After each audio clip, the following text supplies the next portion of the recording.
probably prefer it too. All right, but let him know that that's what you're gonna do. Tell him like, hey, I have 2 items and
Good morning, and welcome to a special meeting of the Glendale City Council. This is Budget Study Session number 2.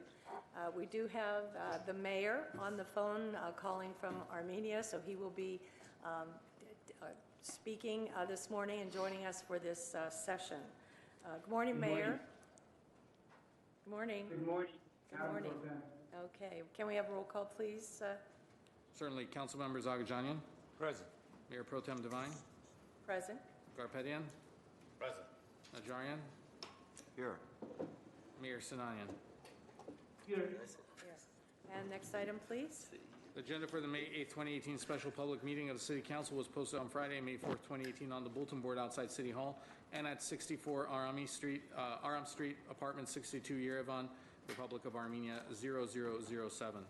Thank you. Before you is the Director of Finance regarding budget study session number 2. 1A is Glendale Water and Power GWP public benefit charge discussion. 1B is utility rate increases, GWP electric and water, and public works sewer. All right, Mr. Elliott. We'll go to Okay. me. Okay. Mayor Sinanian in Armenia, Mayor Pro Tem Devine, and members of the City Council. We are here today to have a discussion with you for the 2018-19 proposed rate plans. You can actually, I'm not sure if we have the clicker, Artie. That would be great if we can go to the next one. Thank you. Under GWP, this morning we're going to have a discussion on the public benefit programs and a proposed 2-year budget. This is something that Council was interested in a few months ago, and it was appropriate because we do bring a 2-year budget to you for you to look at and approve, and so that we will be discussing this morning. We also have the cost of service analysis for a proposed rate plans for both electric and water. We will take water first based on some availability issues with our consultant. And after that, we will take it to Public Works and have a cost of service analysis and proposed rate plan discussion on the wastewater.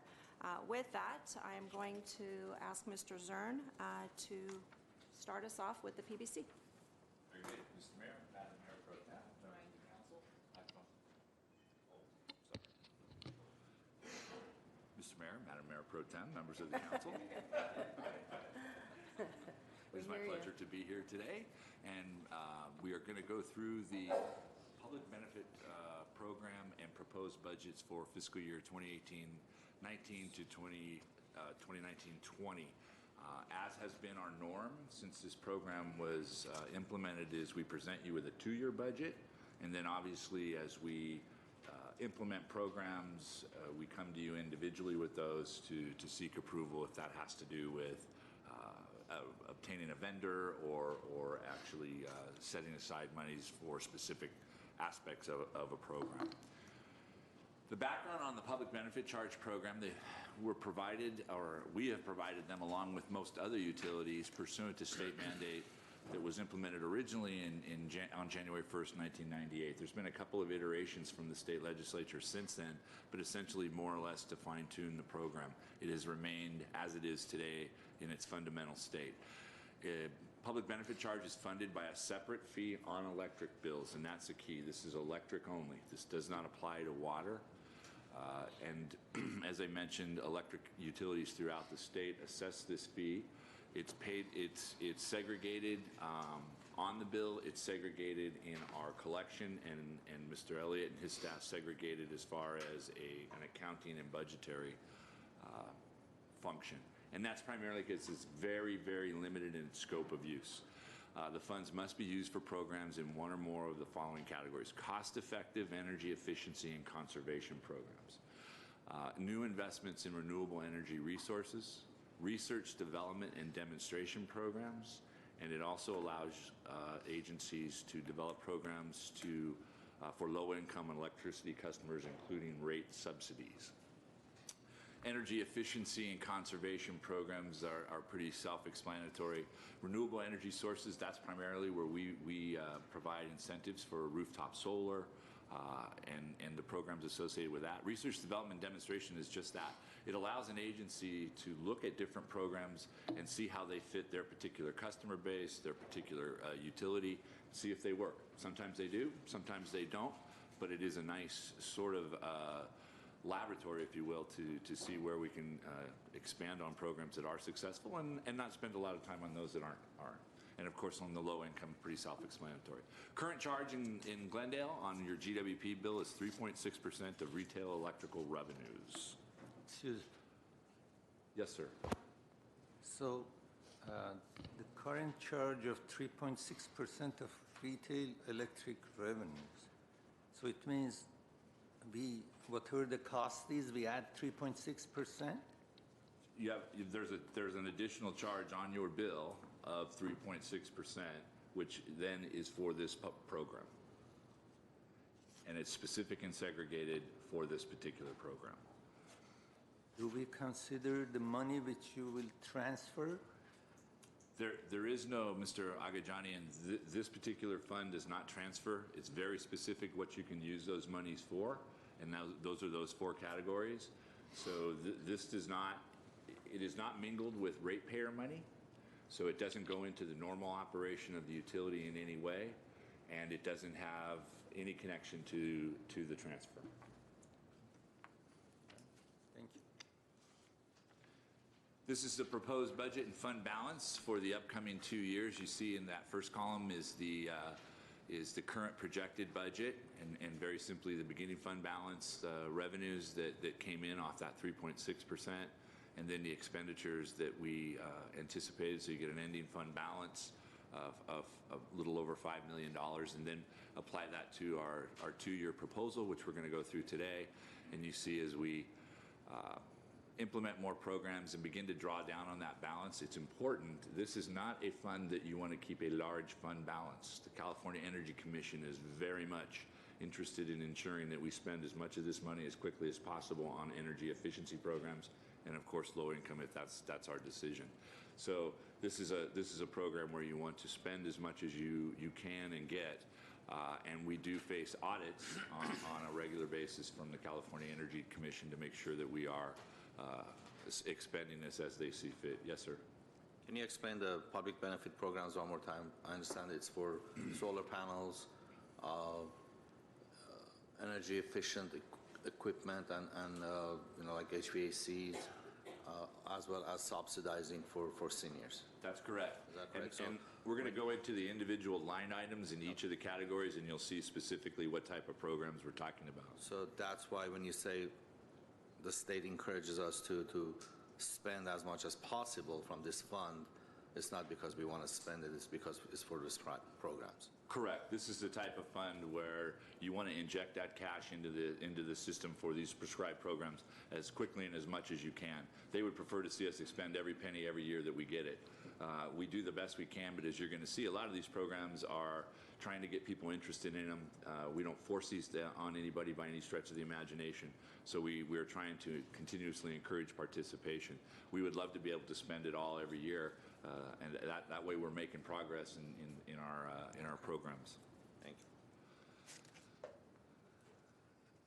The proposed budget for the upcoming 2 years in comparison to current years. So you see in that far left column, the breakdown. Again, we have the administration, and that's basically the staffing and the operations and maintenance costs to administer the various programs. And then we have the categories: the low income, the energy efficiency, renewable energy, and the research development and demonstration. Current budget is $8.2 million. Expended as of March 31st was $4.1. That projects on a straight line to about $5.5 million. Again, you have a lot of programs in there that we're trying to get people interested in them, trying to get people to participate. We budget a number of what we think we might need to get people interested, and we don't always are successful at getting as many people as we'd like. Also on that research and development function, it is again a program you're testing and demonstrating. So sometimes it just doesn't work, and you'll see in some cases we've eliminated programs and gone in other directions. Yes, ma'am. And let me ask you this, whatever we don't spend, does that carry over to the next year, and will that be added to the proposed budget, or? No, ma'am. It goes back into the fund balance. So the budgets that you approve on the 2-year basis are exactly those two numbers. If there's excess from 1 year, it goes back into the fund balance, and then it would be reprogrammed in a subsequent budget based on your approval. So we don't roll anything over. so the remainder of the approved is not included in the proposed? Correct, Okay, correct. but it's still there? It's still there. It's segregated in this particular budget. It can't go anywhere else, or this particular fund. It can't go anywhere else. It'll just be there as a cash balance that we can then look at other programs to reprogram it the following years. Great, okay, thank you. And just a little bit of a background on each of the categories, energy efficiency programs and you know, blowing our horn a little bit, we've consistently ranked among the best in the state in energy savings produced through these programs. In this particular proposed budget, we're creating a new online market store for customers to purchase discounted energy and water efficiency measures. So this is just various things that you can put from lighting to cisterns to composting, water efficiency measures that you can put in your house. It just offers you, as a consumer, the opportunity to take a look at these, buy them at a discounted rate, and be able to use those to help conserve. And we are going to look at a new app for your personal information device that better tracks time of use rates for the electricity, and this is really something that'll be beneficial to especially electric vehicle users, but also those who choose to go to a time of use program for their own residents. And this is again when we do the electric rate review, Tony will talk a little bit more about time of use, but essentially this is where you can realize the savings in your electrical costs if you're willing to use electricity in off-peak hours. So for those who charge their vehicles, you start charging it, let's say it's after 8 o'clock or it's after 9 o'clock, you can get a reduced rate. So this is an app that allows you to better understand, participate, and track the program. And then for the next 2 years, the total budget for these energy efficiency programs is $4.5 million. Renewable energy, Glendale remains one of the very few agencies that offers or incentivizes the installation of solar projects. Originally, the program mandated that you must offer these type of rebate programs for a period of 10 years. That 10-year period ended, and most of the utilities then stopped their incentive program. So of the SCAPA members, only Glendale and LADWP still offer incentives for solar installations. What's the thought behind that? The thought was that at the end of 10 years, prices would have come down. It's no longer necessary to incentivize it, and then agencies were no longer required to do that. We've chosen to continue to offer an incentive program. So only two jurisdictions do that? LADWP and Glendale. So Burbank, Pasadena, Riverside, Anaheim, Cerritos, Colton, Banning, they have all backed out. They no longer offer that service. I don't have that incentives for people to install solar panels. That's correct. So what is the incentive exactly, Steve? So and I'll have Herbert come up, Herbert Garcia can come up and give exactly what that is. So what we have is there's an incentive to the capital purchase, there's an incentive to, we pick up the permits for the process, and then there is a rate that we offer. Herbert. Yes, my name is Herbert Garcia, Public Benefit Manager. Right now, for fiscal year 18-19, it's $1.29, but we're decreasing that to 25 cents per watt. Well, put that in context. Let's say I'm a exactly does homeowner that mean? and I want to put in a solar panel array on my roof. What do I get? So right now, it's depending on the size of the system. So we look at the wattage of the PV system that's being installed, and according to how many watts the system has, we'll multiply that by 25 cents. So it depends what size of the system the resident is purchasing. But on average, you'd say it's Give me an about 25% of the total costs. 20% of the total cost. So that's what you're looking at. But did you say it was 129 and now We it's... currently have it at 129. What we're proposing to do is lower that wattage number so that we can then get more people to participate in the program. Because the fact of the matter is, the prices have come down. So by lowering that price, and we're actually emulating LADWP's price, it's the same price they charge, we can now expand the program to more people. Because as you may know, I think you do, is we have more people apply each year than we have money to spend. And even though we've increased the budget to $1 million a year, we think with this particular incentive, we're going to be able to offer it to even more people, which is ultimately our goal. One last Yeah, question thanks, Herbert. about the rates. That 3.6% is basically the rest of the ratepayers subsidize for what goes on. Am I correct? Rest of the ratepayers subsidize for solar panels and incentives. This incentive program is subsidized by rest of the ratepayers. Councilmember Garpetian, you could look at it that way, certainly. I mean, this is a state mandate that you have to put money, you have to pay a certain amount into the program, and the program can be used for these certain programs. But if you were not somebody who participated in any of these programs, you in essence would be subsidizing those programs. And solar being one of the bigger expenditures we have, then certainly, yes. But I think it's safe to say that other folks who are contributing this and not participating in the program would be subsidizing those who did. So it seems like it would be a double incentive to Even more. procure Take advantage solar of the power. money that you're already paying. Exactly. Hold on 1 second. So by putting solar panels, do they help the city? Those who are putting solar system on their roof. Are we benefiting? City is benefiting from it? The ratepayer is definitely benefiting. The city would be benefiting if we could get an agreement where we would buy back that power from them. Otherwise, in essence, if we don't have that agreement, then you're losing sales and you're losing revenue. However, you're also lowering demand. So depending on how you look at that. So is the lowering of demand and going to a green alternative, that's a good thing. But we would be losing revenue. By putting solar system, it means we will invest less.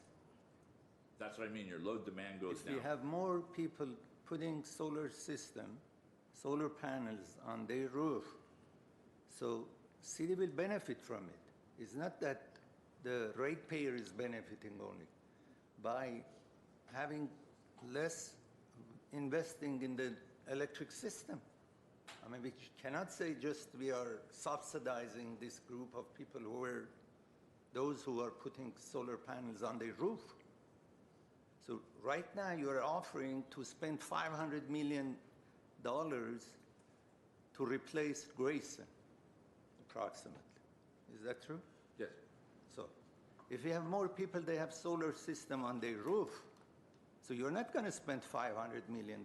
You may spend less. So generally, the city is benefiting from it. And Mr. Agajanian, the comment I made was it lowers demand, which means that us, GWP, has to produce less. But there is no doubt that it also impacts revenue, but it could be a wash. But I think the question was more, does this program, somebody who participates in it, if somebody else pays into it and doesn't participate in it, could it be considered a subsidy? I guess some people might look at it that way, yes. Well, I don't want to put words in your mouth. It is a subsidy because the rest of the members of the community pay 3.6% more on the electric bill for this program. So this program is there because we pay 3.6% more. Every individual, every meter owner pays more. And on the other hand, the rooftop solar panels, are they considered as non-renewable? Can we get credit for those from the state as a non-renewable that we have to, the mandate that state has as a non-renewable energy? Mr. Garpetian, only if they sell power back to the city, and we can only claim the power that they sell to the city. If the resident chooses not to sell the power to the city, then we can't claim it as renewable. Okay, thank you. I mean, I'm not done with this. I just want to make sure the way they're discussing as if those who are putting solar system is not benefiting, I mean, city is not benefiting. City is losing money. That's not true statement. City is benefiting when public puts solar system on their roof. And I don't, Mr. Agajanian, members of the City Council, I don't think anybody up here at the dais, including Mr. Zern, said that the city would not necessarily benefit. The demand would most definitely be less if individuals, families, business owners, whether commercial or multifamily, place solar on their properties. So you're not making an inaccurate statement, but nor is the staff. I think the statement was just in response to what initially Mr. Larapetian brought forward, and also responding to kind of a different question that you brought forward as well. But I think as we get into the conversation on the PBC and you see each of the line items, you will see that there are multiples of programs in place and not just solar.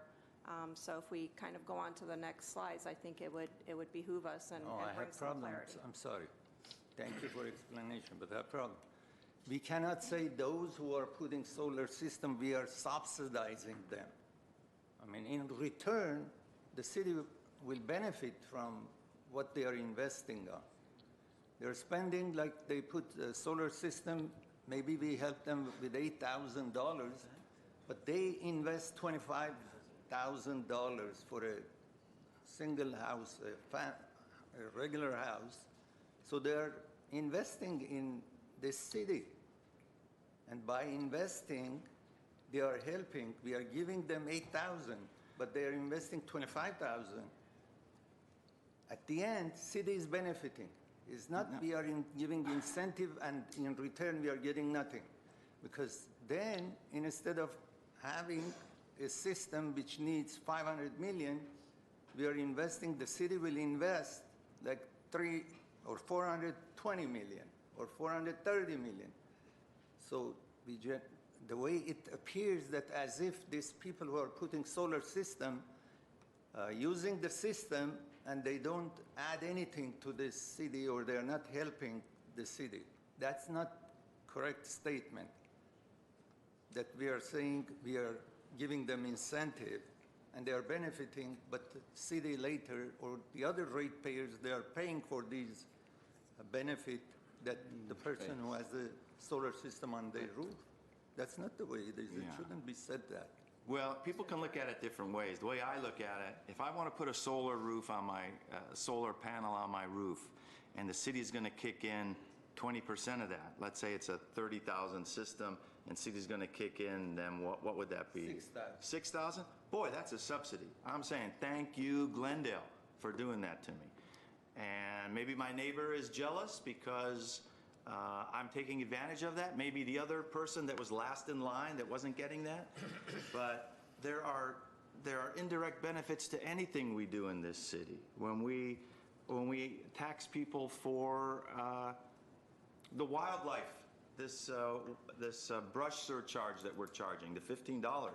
Well, there's a benefit for everyone in that regard. But the immediate thing is to benefit the home. So I think this is.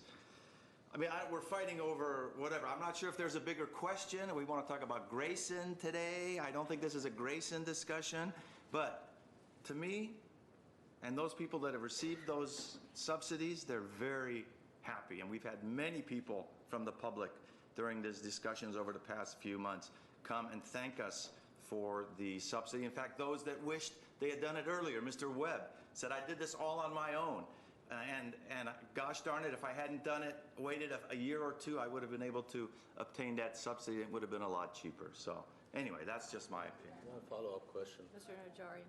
Is this program funded by the state? No, it's funded by our That's ratepayers. exactly where I'm going to. If it was funded by the state, it's a state mandate, but it's not funded by the state. Right. It's funded by the ratepayers. Correct. For the other ratepayers who are using the solar panels. That's correct. That's all there is. So it's not funded. That's the problem. The mandate is there, but the funding isn't there. So this is for our state elected officials to help us a little bit. I have problem with the statement. The person investing in this system, you're helping them $6,000, but they spend $25,000 to put the solar system to make the load on our system less. Sure. It can't say that as if these people are misusing the system. No, and Well, their I don't rates think- and I- their I rates don't- lower as well. Their electric bill drops incredibly when know. that goes up. They benefit from it. However, That's what they're city doing. is benefiting from it too. Sure, city is benefiting, but the ratepayers are paying for that $6,000. Ergo the name public benefits Right. charge. Isn't that amazing? And City's not paying for and it. I- Mr. Mayor, Madam Mayor Pro Ratepayers are. Tem, that was exactly my point. This is a Let's move public, on. public benefit charge program. I never said that this didn't benefit the city. Every one of these programs ultimately is put into place to benefit the city. You might argue the low income, that's to benefit our ratepayers who are less advantaged. But every one of these programs is aimed at benefiting the city by conserving energy and lowering load. So that is a benefit. But there's a lot of different arguments about solar. I think we've had many of them right here. So unless you want any more questions, I'll move forward. Is there more? Do we There's have more in the presentation? Yes. Yeah. Okay. Unless you want me to stop. This is totally up to you. The research development and demonstration, and again, these are the pilot type programs that we put into place. See how they fare here. Some of our programs have been very, very successful. We're looking at more focus on the peak time use of energy, the time of use rates. We've got, again, the online store for some electrical and water efficiency measures. We have included in here is our low-income online application portal. We have about three different line items there that you'll see where we are contracting to have a portal that takes in the applications, vets the information, ensures that the applications are properly filled out for the variety of programs that we have. This is done, it's services offered, and it saves us a tremendous amount of staff time. I'll tell you, it's probably close to 2 FTE positions that we save on just processing paperwork. As you can imagine, any type of program like this, a lot of the applications come in incomplete. There is obviously proof of income and things like that on the low income programs. So these portals and the application process and the vetting that the consultant does for us is very, very beneficial. And Yes, Mr. ma'am. Zern, we have similar programs in the water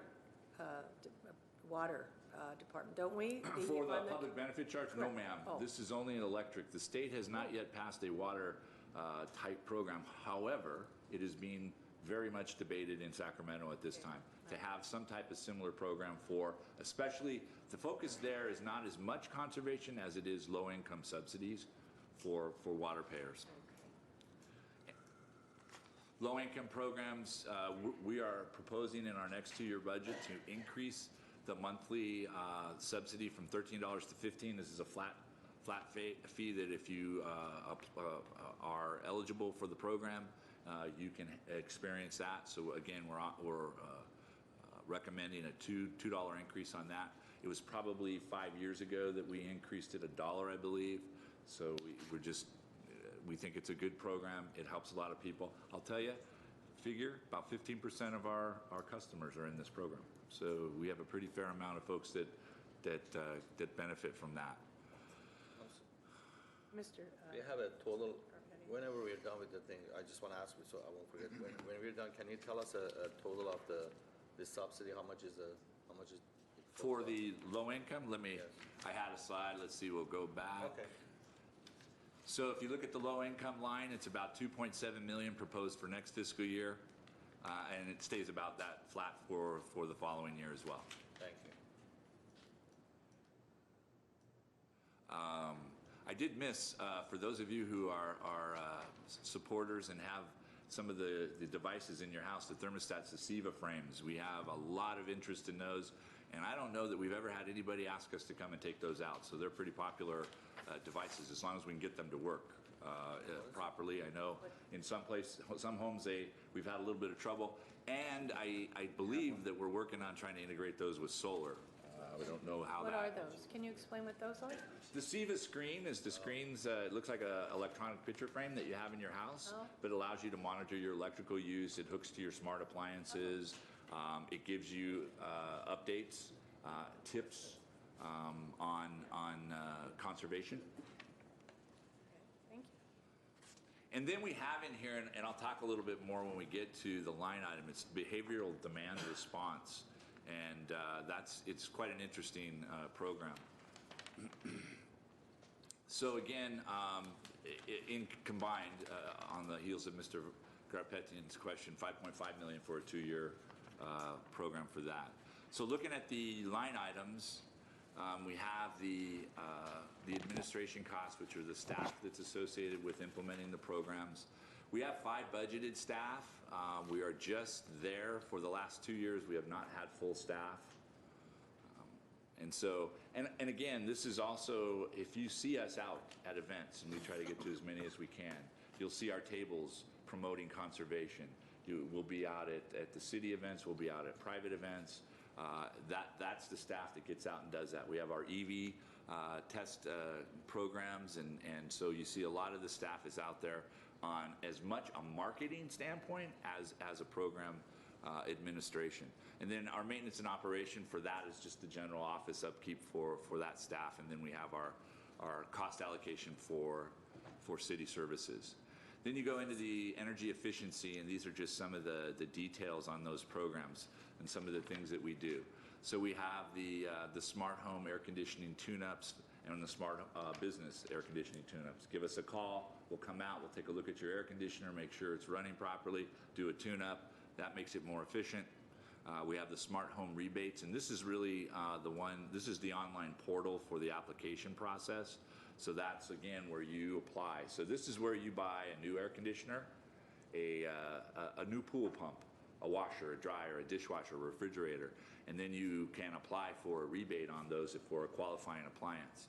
And then the next line is where we actually pay those subsidies out or those rebates out to customers who have purchased any of those items that meet the qualifications of the program, the Energy Star qualification. Tree power is the next one. So we budget money if you want a tree. Trees providing shade are linked directly to a reduction in the use of electricity through air conditioning. So if you'd like a tree, you call us up, we come out. We have an urban forester on retainer. They will come out and pick a location, and the location, you can't just put the tree anywhere. The location has to be in a place that actually will provide shade and in our opinion, reduce the heat on your house. And then we'll deliver the tree to your house, and it's yours to plant, and hopefully that helps your house and the general environment. We have the smart home energy and water saving upgrades. So these again are where we'll come in and look at, where you can put in light bulbs and things like that, and different devices that will help you conserve. Home energy reports is where we go in and we will do, this is a pretty big one, we get a very popular program. We'll go in and take a look at how your home is operating. We have it for business as well. And we look at it and look at potential energy saving projects that you can implement to lower your primarily your electric bill. And then Living Wise is a program that we contract for, and that provides energy and water conservation education in our school systems. So we reach out to the schools, we're working with the administration and the teachers on curriculum. We'll go in, oftentimes these sort of mesh around Earth Day and those kind of events, and we'll talk about the different programs that we have in place and really kind of hit the elementary schools, especially on the benefits of conservation.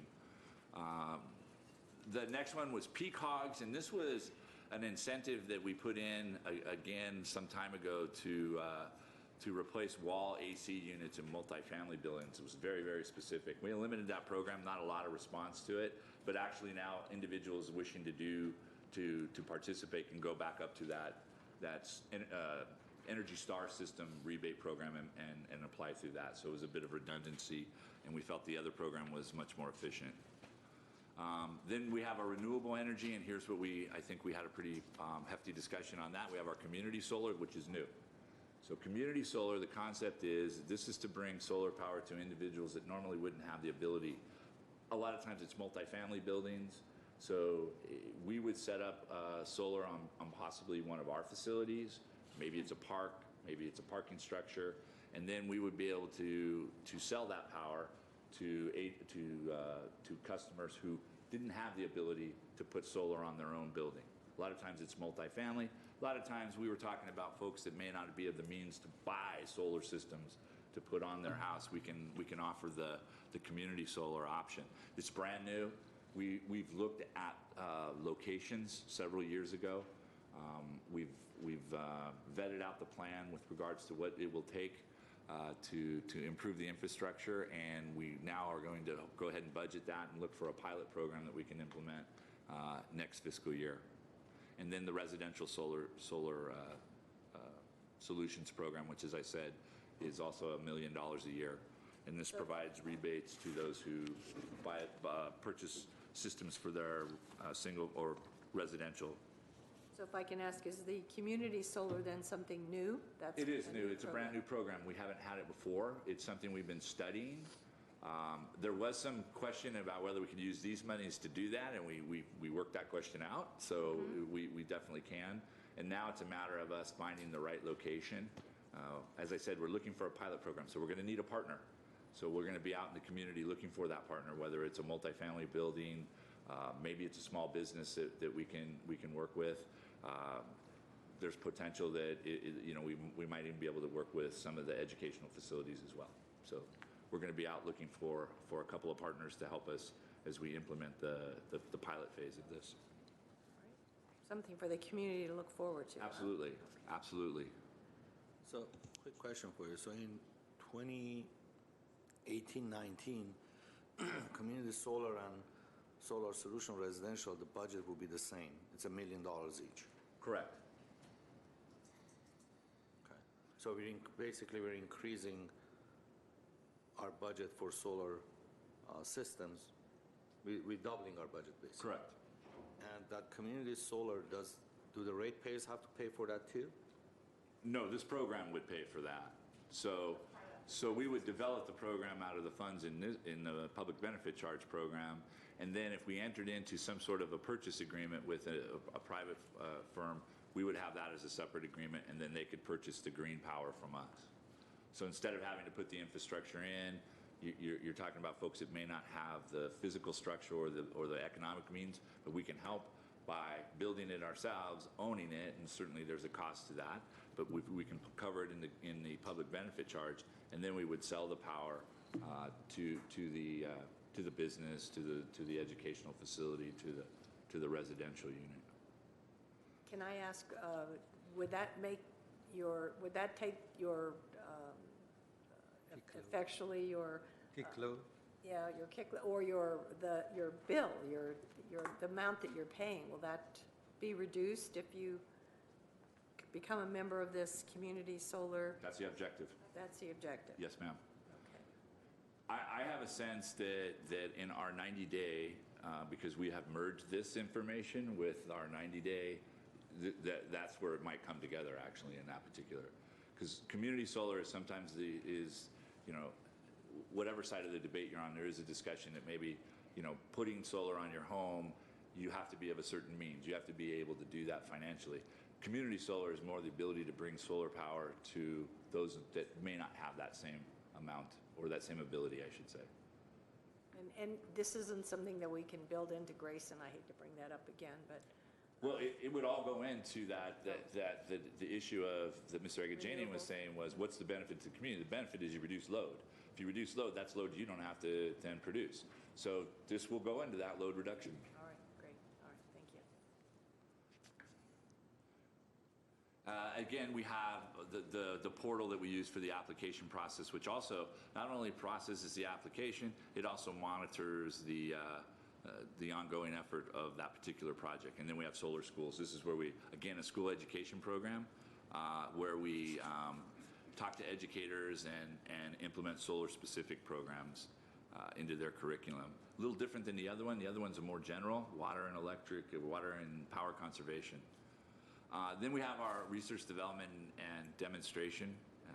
And here's where we have some of these things that I briefly talked about. We have in here our peak time of use energy monitor.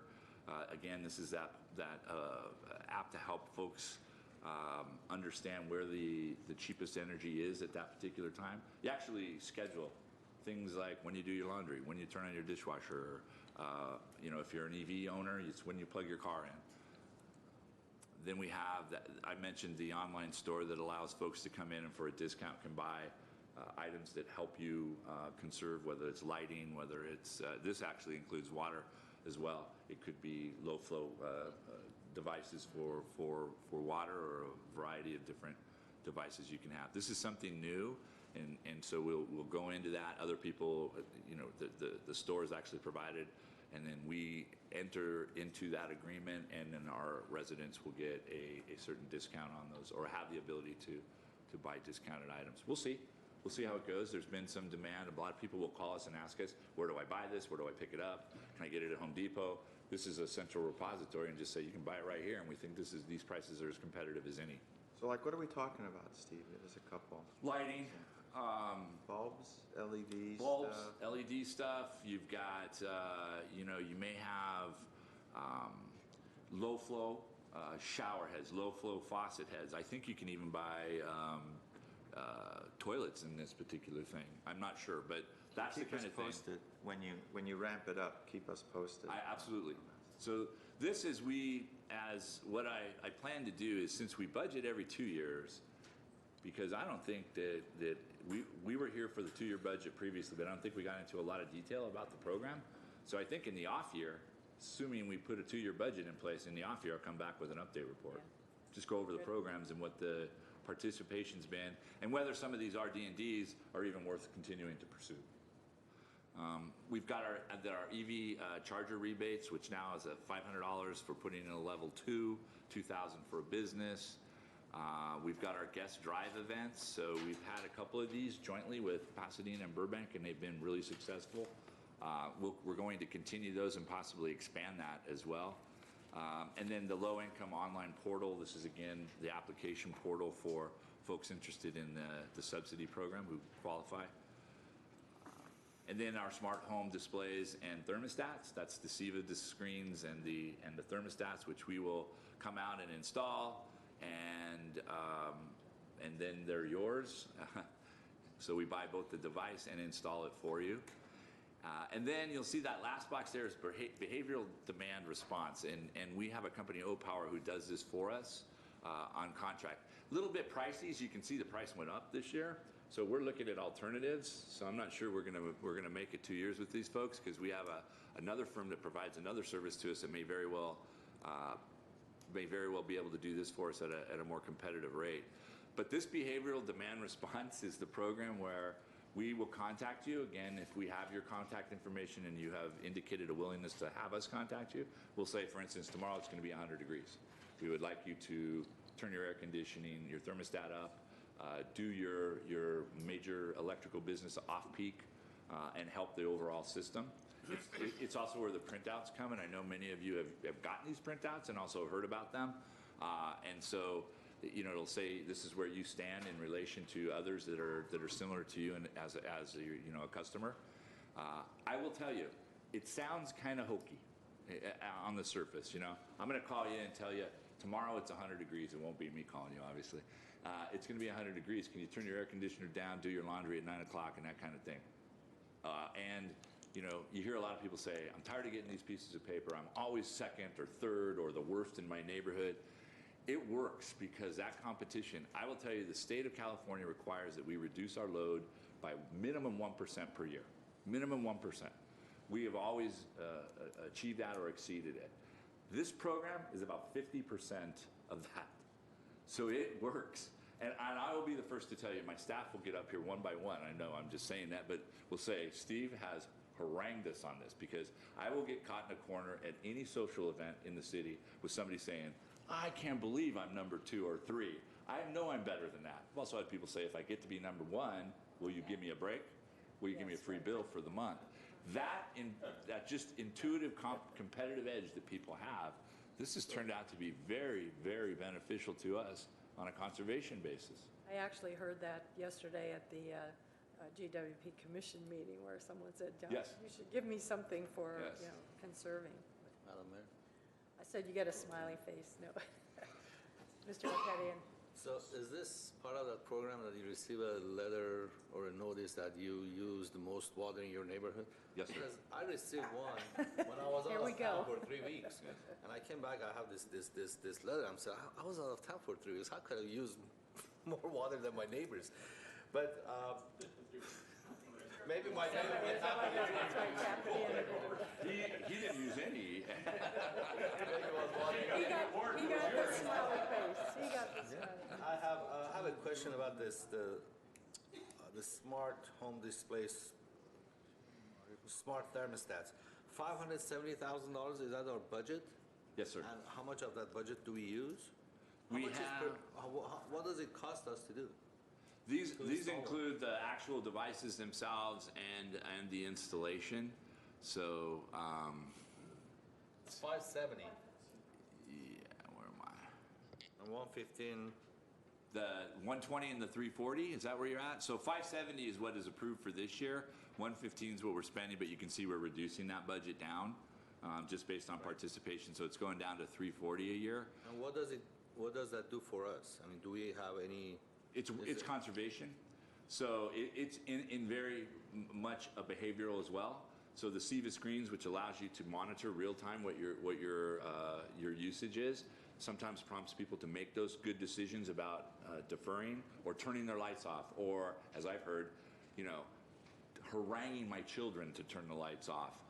And the thermostat actually, when you have that automated thermostat, it controls. You set it, and it's not, continuing to go back and forth on it, and it is much more sophisticated than your general thermostat. So these are energy conservation measures, whether they're behavioral or actual. And it's controlled by the homeowner? Yes. Yeah. All right, it's inside. No, It's not. one of those. It's not GWP. Yeah, it's one of those smart thermostats, so you can automatically cut the AC when you're gone, or Right. increase the heat when you wake up, or And it can, yeah. one of those. And You should get, there you go. yeah, we'd be happy to look. I know. I think Should let's move evaluate. on before I get in You should trouble. evaluate one. We'll give you a Exactly, subsidy. yeah. We'll give you a subsidy, Mr.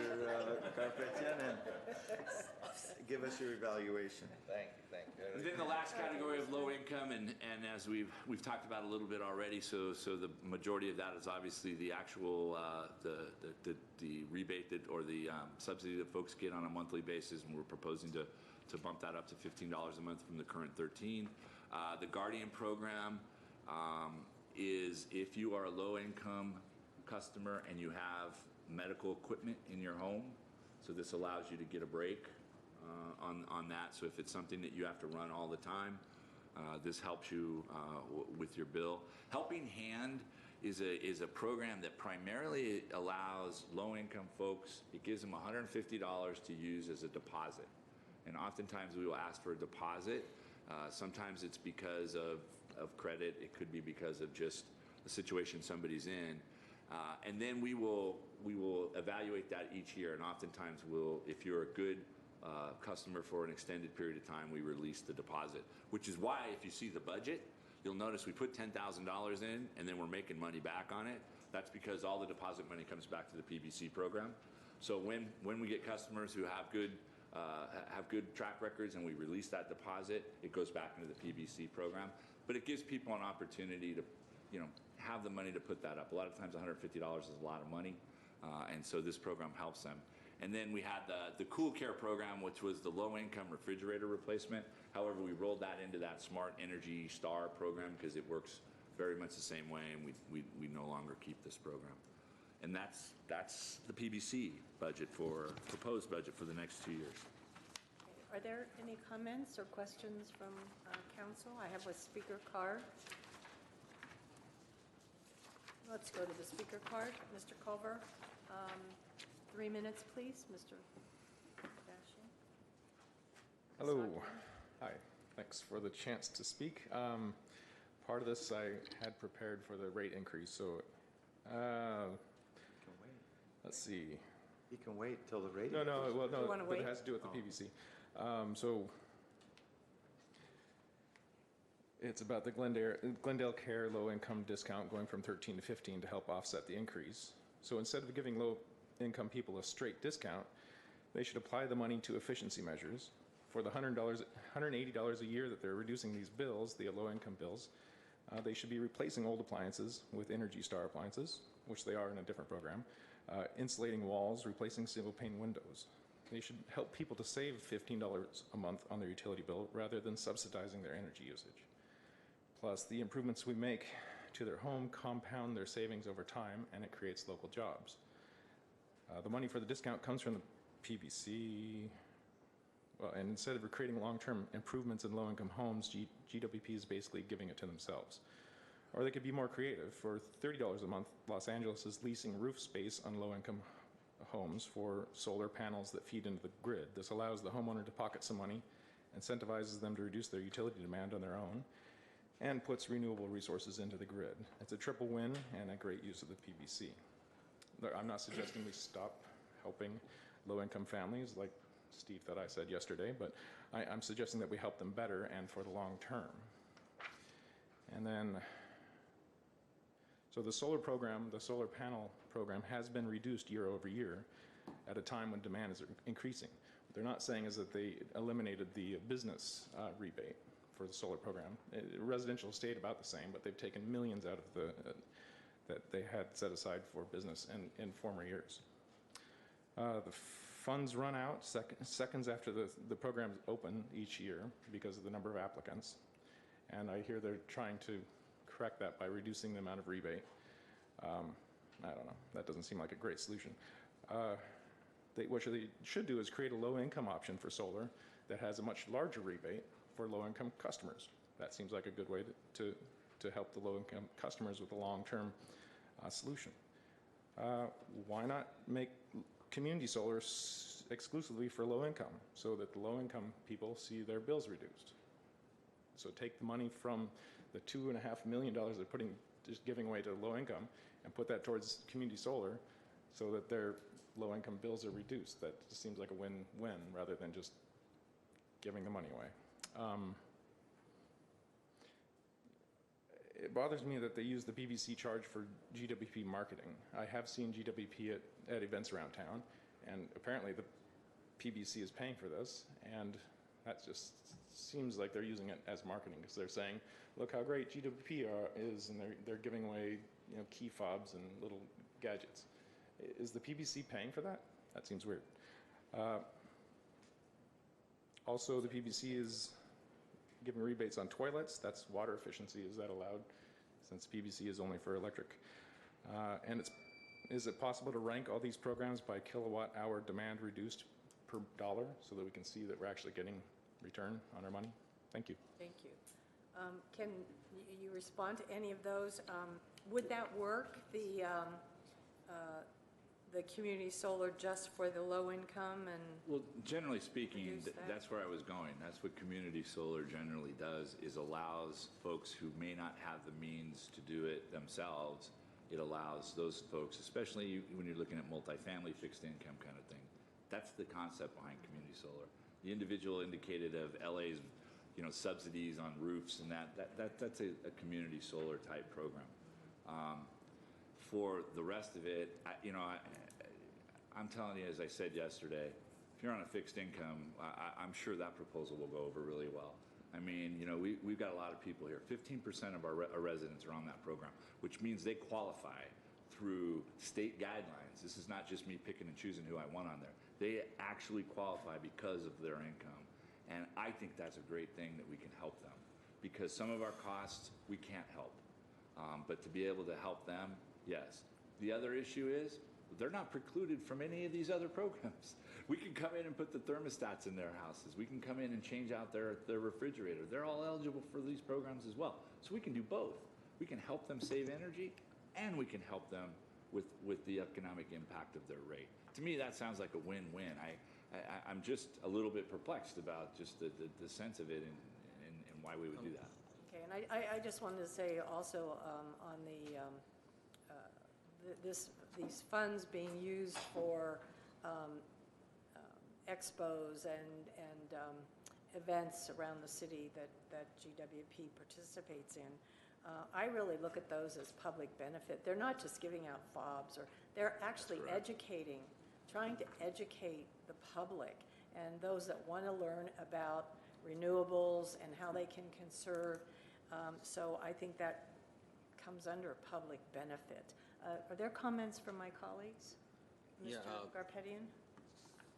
Just a follow-up question on appliances. You said you can come in and change their appliances? If you buy a new appliance that fits the qualifying area, and then you can get a pretty substantial rebate on that. And oftentimes in an apartment it may be the landlord who does that, but you know, there's other programs that we can help with folks both ways.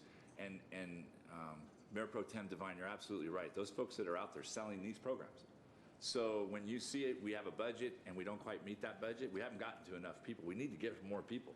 We need to do it by every means possible. It isn't always just electronic, but sitting out at events and getting people to be excited about something. A lot of times people don't even know we have the programs, physical person being there. So I think that's a good thing. You hit the nail right on the head. And then the last thing was, there was a comment about solar being reduced, the solar incentive program being reduced. For businesses? It hasn't been. Okay, that was what I wanted to ask about. We did, because I'll tell you why. Businesses were coming in and gobbling up the money. You could get one program, one solar program, and our budget could be gone. So we felt that businesses who want to do this as a business decision had better means to do it. And so we then shifted that money back to the residential program and increased it to $1 million. So the business part of it, again, if you remember back to what I said, that every agency in SCAPA except the Glendale and LA have eliminated their programs, period. You know, we've just sort of consolidated our program into the residential arena. And business folks, believe me, they will do what's right for them on the bottom line, and we assist them in that. You know, the Galleria, Adventist Hospital, these are all places that are putting in big projects, and they don't need an incentive from us. It's a business decision, and I think our money being spent to the residents of the city to help them is a better place to put it. We don't have unlimited funds. If we did, maybe then we could put it out for everybody. But in this particular case, we focus on the residents and helping them, both in community and in the solar rebate for PVs on single-family homes. So I just want to ask this question one more time. This program is funded by the ratepayers. It's funded by a fee paid by the ratepayers, yes. Okay, there are no other comments. We can move on. So next we have a review of the cost of service analysis and the finance and rate plans for water and electric. And the background on that. So historically, the past practice of Glendale Water and Power has been such that it's led to sporadic rate development and implementation. You see no consistency when you look at GWP historically, and I think that's been a big problem. This has created financial uncertainty. In some cases, more recently, capital improvement programs and operating cash reserve levels were negatively impacted. We went as far as eliminating capital programs in both electric and water because we had faced such daunting financial problems. And the result was that significant rate increases were then required to right the ship. And I just think that that's not the proper process for us. That we should be reviewing this on a regular basis, and I'll talk about that. The most recent rate schedules that we did in electric was the 2014 to 2018 rate schedule, and we had increases of 8, 7, 5, 2, and 2% respectively. And that's a 26% compounded increase over that 5-year period. Water was during that period, and you may recall we had a little bit of a fit and start with water. We had implemented a water schedule. We had some issues with how the calculations were done by the consultant.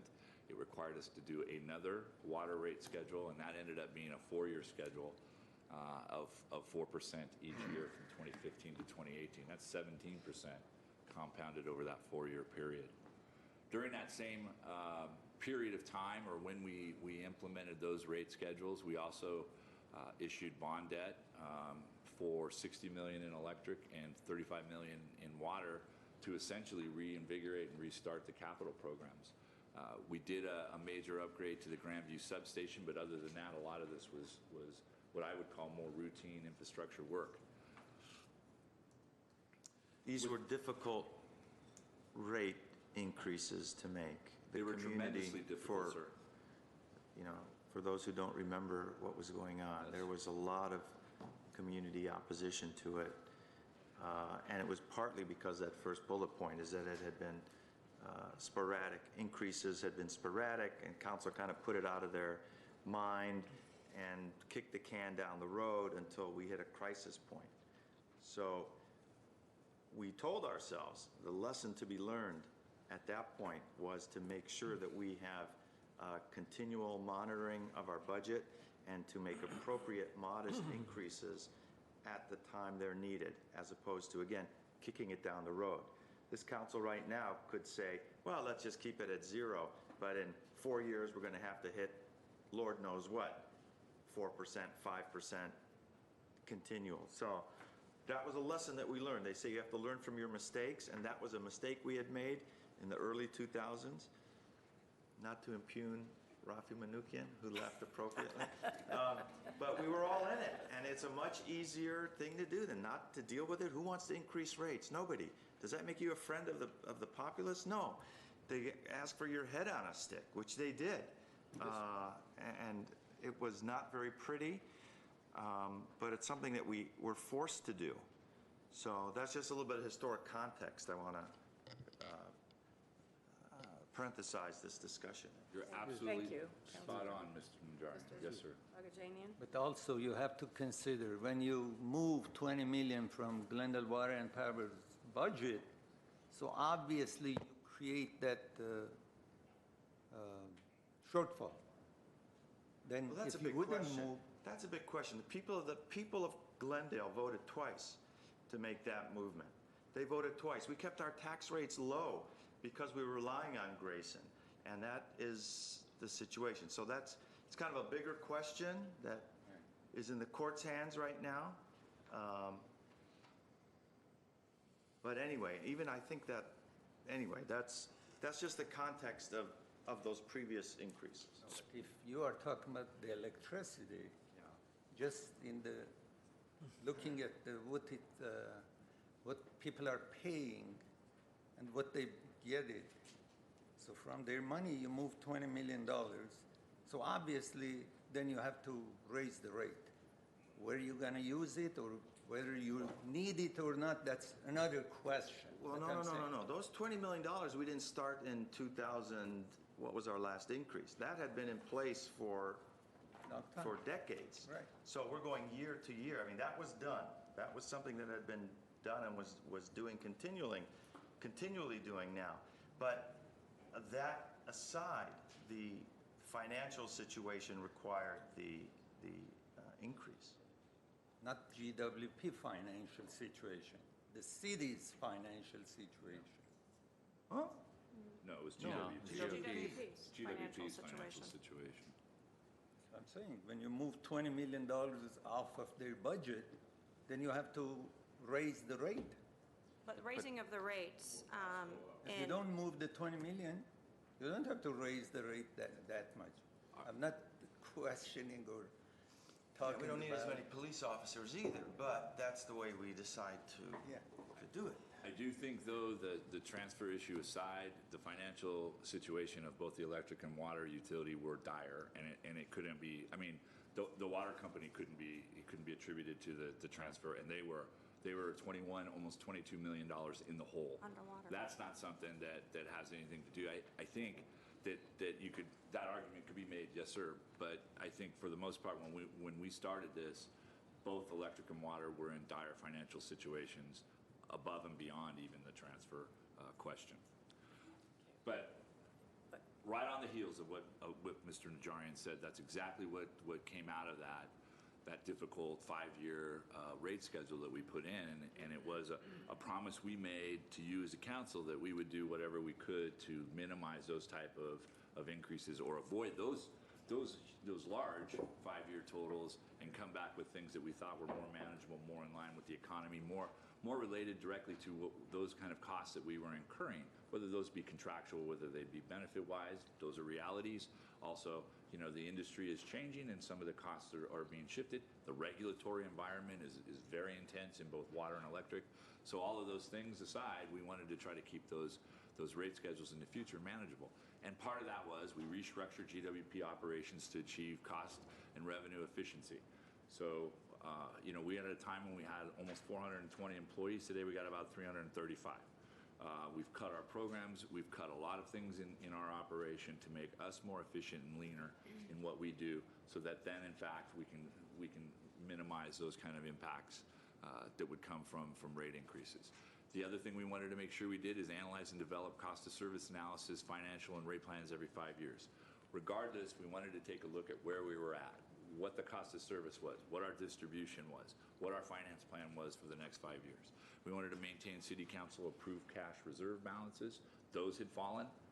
We wanted to make sure that we didn't find ourselves in that situation again, and to try to avoid living, if you will, on debt financing and bond issuance for general capital infrastructure. We wanted to establish an internally funded capital program to address our core needs, and it's oftentimes we refer to that as a pay-go system. And to give you an idea of that sporadic nature, here's just a brief glimpse. You see, we started in 06, 07, but I will tell you, I know that 3 years before that, it was zeros. So there were zeros 3 years before that. And then you get into this 11.7, a 5.1, and then 5 more years of zeros, which then got us to the point of the most recent rate increase rate schedule that I mentioned, the 87522. And then you see segregated at the end, at the far right, is what the proposed schedule is that we're going to talk about a little bit today. And in your PowerPoint presentations, Mr. Mayor, Mayor Pro Tem Devine, and council members, you don't have the specific slide. This slide we updated this morning just to show the historical perspective. On your slide, you have through 17-18, but the slide on the television monitor goes to 22-23, which gives you a better understanding of what that smoothing could look like if we were disciplined enough to move forward with a rate structure that is in line with what the proposal is before you. And I'll get you copies of all of that graph, because that is, I think, a telling background. The development of each 5-year finance and rate plan begins with the putting together and developing the cost of service analysis, the COSA. This is the economic, legal framework for moving towards the finance and rate plan. For GWP, we went with 2 firms, NewGen Strategies and Solutions for our electric rates, and Roftelis Financial Consultants for the water COSA. Are they affiliated with? Wildan, no, sir. Okay. Now, I'll tell you, there's a chuckle because we did have a little issue and we had to straighten that out because, staff tends to find their ways to different places, but that was something we specifically vetted out.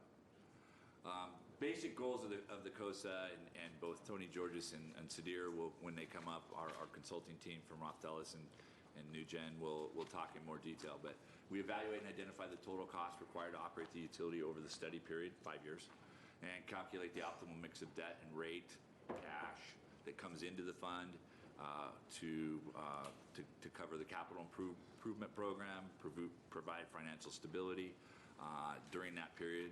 So in that period is 2018-19 to 22-23. And then the design has to be in accordance with the law.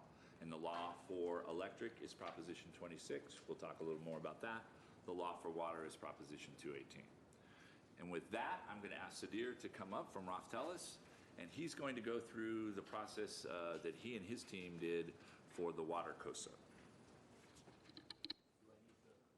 You do.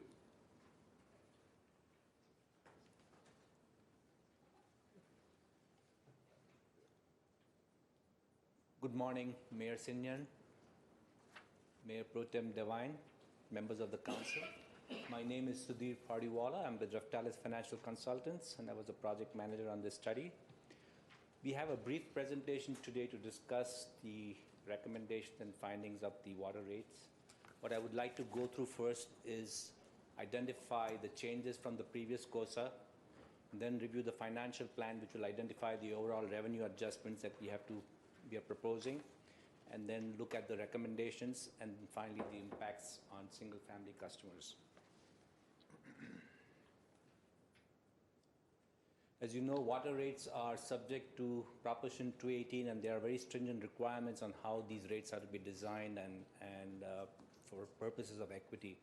And we have gone through the American Water Works Association standards basically to set up your rates. So looking at the changes from the previous COSA, the capital costs have been allocated to the fixed charges as well as the variable rates. We don't have any debt service anymore. All of the capital costs are going to be financed primarily through rates and reserves. And so those costs are now being passed through your rates. This first slide basically talks about the fixed charges, and the fixed charges are coming both from the operating side as well as from the capital side. But on the fixed charge, the meter charge, or the service charge, it's composed of two components. Has a capacity charge, which varies with the size of the meter and the capacity of the meter, and there's a customer service charge, which is fixed for all customers and covers things like customer billing, meter reading, and so forth. Again, as I said, the capital cost covers the capacity cost covers the capacity associated with different meters. Large meters impose larger demand on the system, and therefore the meter charge has to increase with the capacity that is provided for each meter. Looking at the variable rates, we are proposing a change to the tiered structure, moving from 4 tiers to 3 tiers. The current tiers are at 6, 12, and 25. These are monthly tiers. We are going to propose increasing the first tier from 6 to 8, the second tier from 12 to 15, and then anything above 15 will be the third tier. The reason for the change to go to the first tier at 8 is basically that is the average expectation of indoor use for single-family residences, and the 15 units is the average for single-family residences throughout the year. So that is the basis for setting up the tiers in this manner. What are those units again? Half acre feet or? 100 acre. 100 cubic feet, sorry.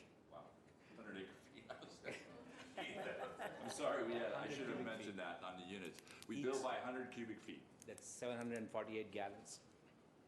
Each. That's one unit. That's one unit. So the first tier you said is going to be 8 units. The lowest tier, that's what, 4,000? 708 gallons? 8 sevens, it's about almost 6,000. Almost 6,000 gallons. Right. Why, excuse me, why we are replacing the 4-tier to 3 tiers? What's the reason? One of the issues with the Proposition 218, and especially with the passage of the San Juan Capistrano case, was we have to come up with a good rationale for setting these rates. And the more tiers you have, the more difficult it becomes to make sure that you have the right cost justification. We also felt that given the current water situation, and we recognized, your water sales have actually gone down. You'll see on one of the charts. We didn't feel that you needed to have 4 tiers. So there were 2 reasons why we went from 4 tiers. So you are eliminating the lowest priced one? Well, No. it basically. We're increasing actually the amount on the lowest tier. So we're going from 6 to 8. So if you're the lowest user, you now have 800 cubic feet of water before you move to the next tier. As Sudhir said, the San Juan Capistrano rate essentially brought tiered rates under fire. I think there was a desire on some to eliminate rate tiering altogether, and there's a big argument, especially from Sacramento, that is the best way to provide incentives to use less water. We'll see how the courts ultimately rule on that, but the fact is that we had to be ultra cautious in how we set our rates to ensure that we were meeting at least the intent of what the decision was. So lowest users will actually have 200 cubic feet more than what is in the current rate schedule. Name the rates again. How it was tiers before. What was the tiers included in? What was the based on, and what is now? The original tiers were 6 units, 600 cubic feet, 1,200 cubic feet, 2,500. 1,200? Right. 12. Okay. 12 and 25 units, 2,500 cubic feet. This is new? The And 600, the new ones- 1,200, That was old. 2,500 That's is the existing. new? Those are the old ones. So you said there was 4? That's right. So anything over 25 is the 4th tier. Oh. And now is the structure will be 8 800? and 15, 8 and 15. and anything over 15. Anything more than 15?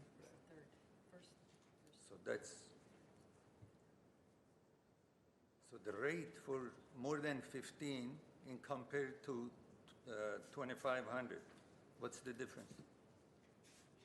I don't have the numbers here with me. That's the point. I mean, Maybe your 15 is as much we're gonna charge when they had over 25 or whatever.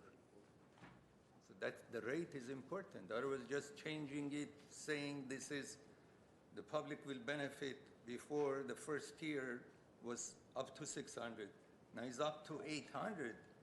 I mean, that's not the way to compare. I mean, you raise the volume, but that doesn't mean the price is the same thing. Well, the structure, the price changes based on the rate schedule we're proposing. Obviously. But previously, you would move into the next tier, regardless, it was more expensive. Once you Earlier. pass 6, Right. now you have till 8 to move in. So you have 2 HCF more. But again, tiered rates are meant to de-incentivize overuse. Okay. So you What's the price or rate for now over 1,500, and what was before between 1,200 and 2,500? I think I should get on my computer. It'd be much faster to look at it there than looking at it over here.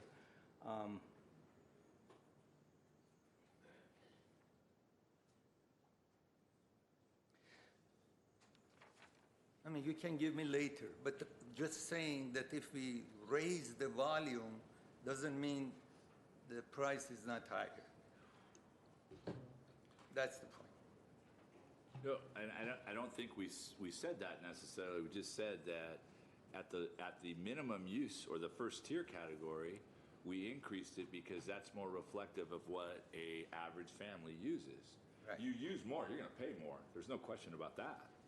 No, but And if you the raise the price right, up to 600, whatever it was, and now they can use more water up to 800, but you raise the rate, what they pay per cubic feet, let's say, of water use, then just raising the volume doesn't mean they benefit.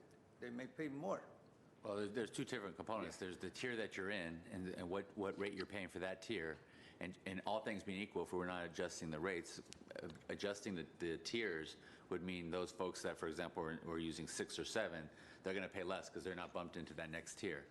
On top of that, as part of this rate restructuring, we're also doing a rate increase, so there will be a slight increase. But if all things being equal, by adjusting those tiers as we're suggesting, those folks are going to get that are in that, you know, using 7 or 8, for example, they're going to get a benefit because they're not bumping into that next tier where the price is higher. Okay.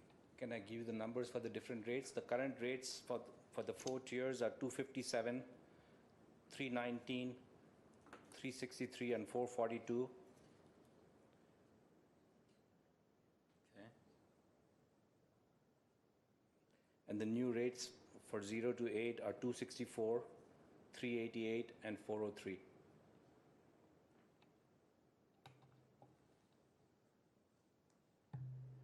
with the proposed increase.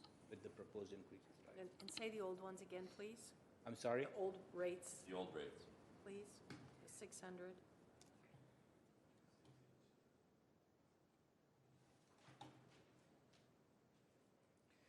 The old rates are 257, 319, 363, and 442.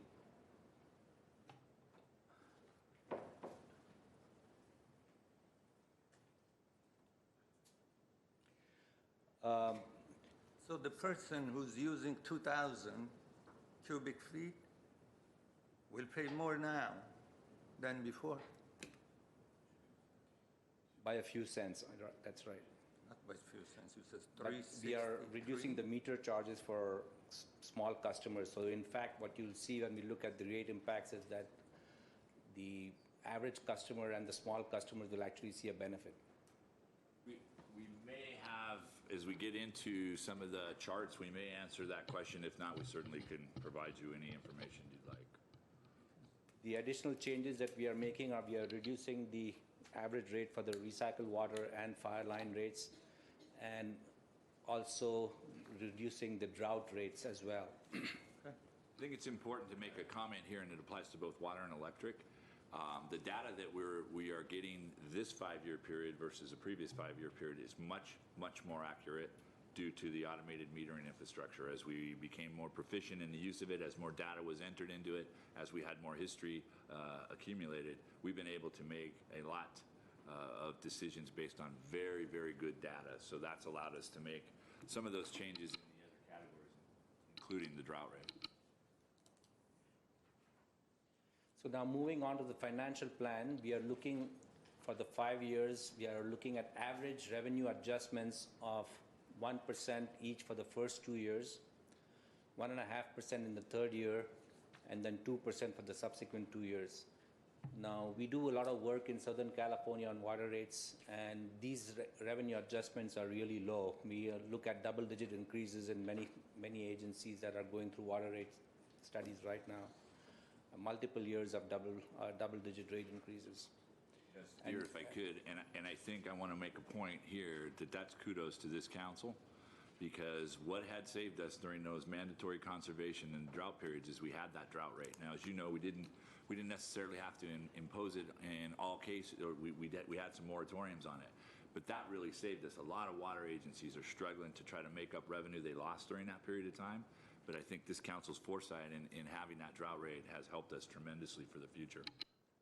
So let's, just so we can put it in context, rather than talk about vague cities, what kind of cities are imposing what kind of increases? Well, I wouldn't remember all of them, but I just did one study here for Valley County Water District. We had a revenue adjustment of 20% in the first year, followed by 8% increases.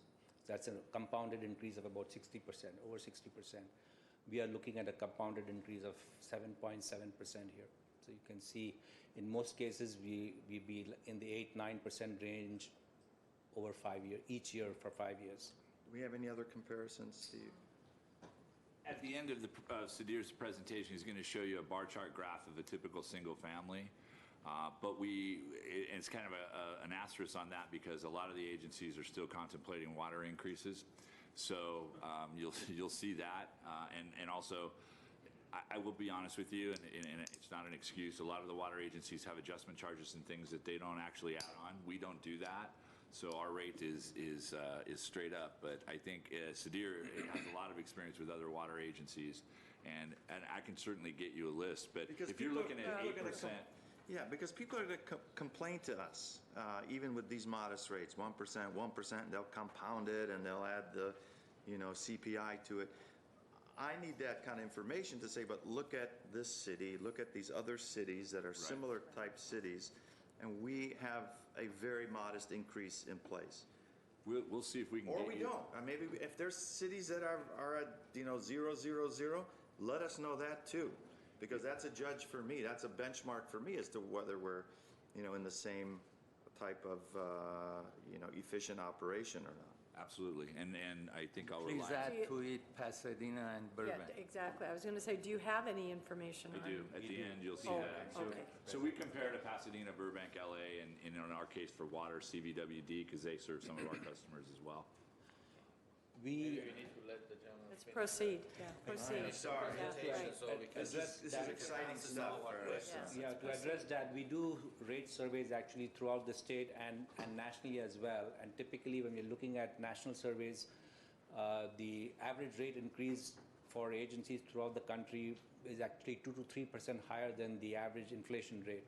And in California, the rate increases are much higher than that.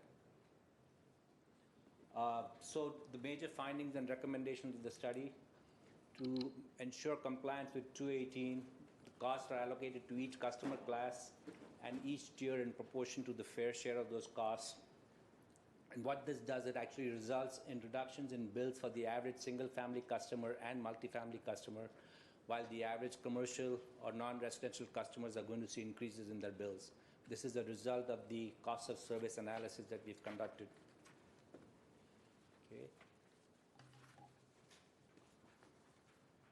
And this next slide here then shows you the average bill for different classes of customers in the different years.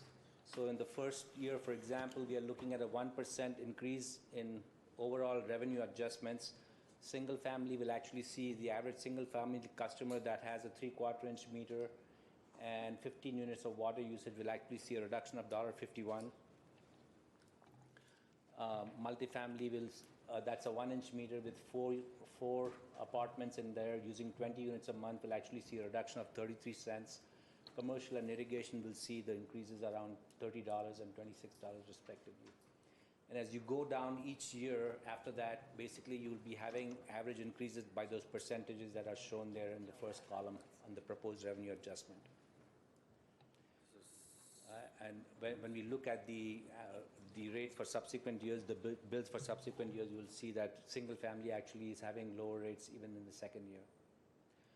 So one of the things that impacts what we call the revenue adjustments on the water side, and for that matter in any utilities, is the fact that the amount of water that we are using, because a certain amount of the fixed costs are in the commodity rate. Anytime you have a loss in sales, we're losing revenues in excess of our savings and costs, and essentially. So we have to have higher revenue adjustments. And this has been the primary reason why we are seeing big increases in rates, water rates throughout Southern California because of the reduction in water use. What you see here in FY16, we had a mandatory cutback and we lost quite a bit of water sales. We are beginning to pick that up again now, but basically we will be barely meeting the FY15 until several years down the road. In fact, throughout the 10-year program here, we don't catch up with the FY15 usage again. So here are the impacts for the single-family customer. Use a 3/4 inch meter using 1,500 cubic feet a month. You'll see in 2018 the fixed charge, the meter charge was $29. In 2019, that is going to be dropping by approximately a little less than $4. And the overall bill will drop by about $1.50, as we said. The second year, again, the overall cost is still below what they're paying currently for the average single-family customer. And only in the third year, you see a slight increase in that cost, going from $74.60 to $74.99, which is about 40 cents more.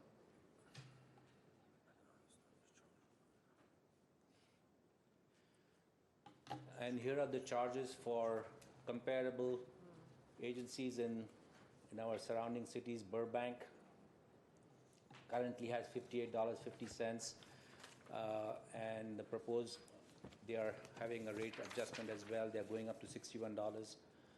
Pasadena, that's the current rate that you're seeing there. Pasadena is also conducting a rate study right now, so they will be adjusting the rate shortly in October. Do you know to what? We don't know that Don't know yet? No. In the process. Thank And you. then we show the dark green bar, that's our current Glendale water rates, and the proposed in the light green bar.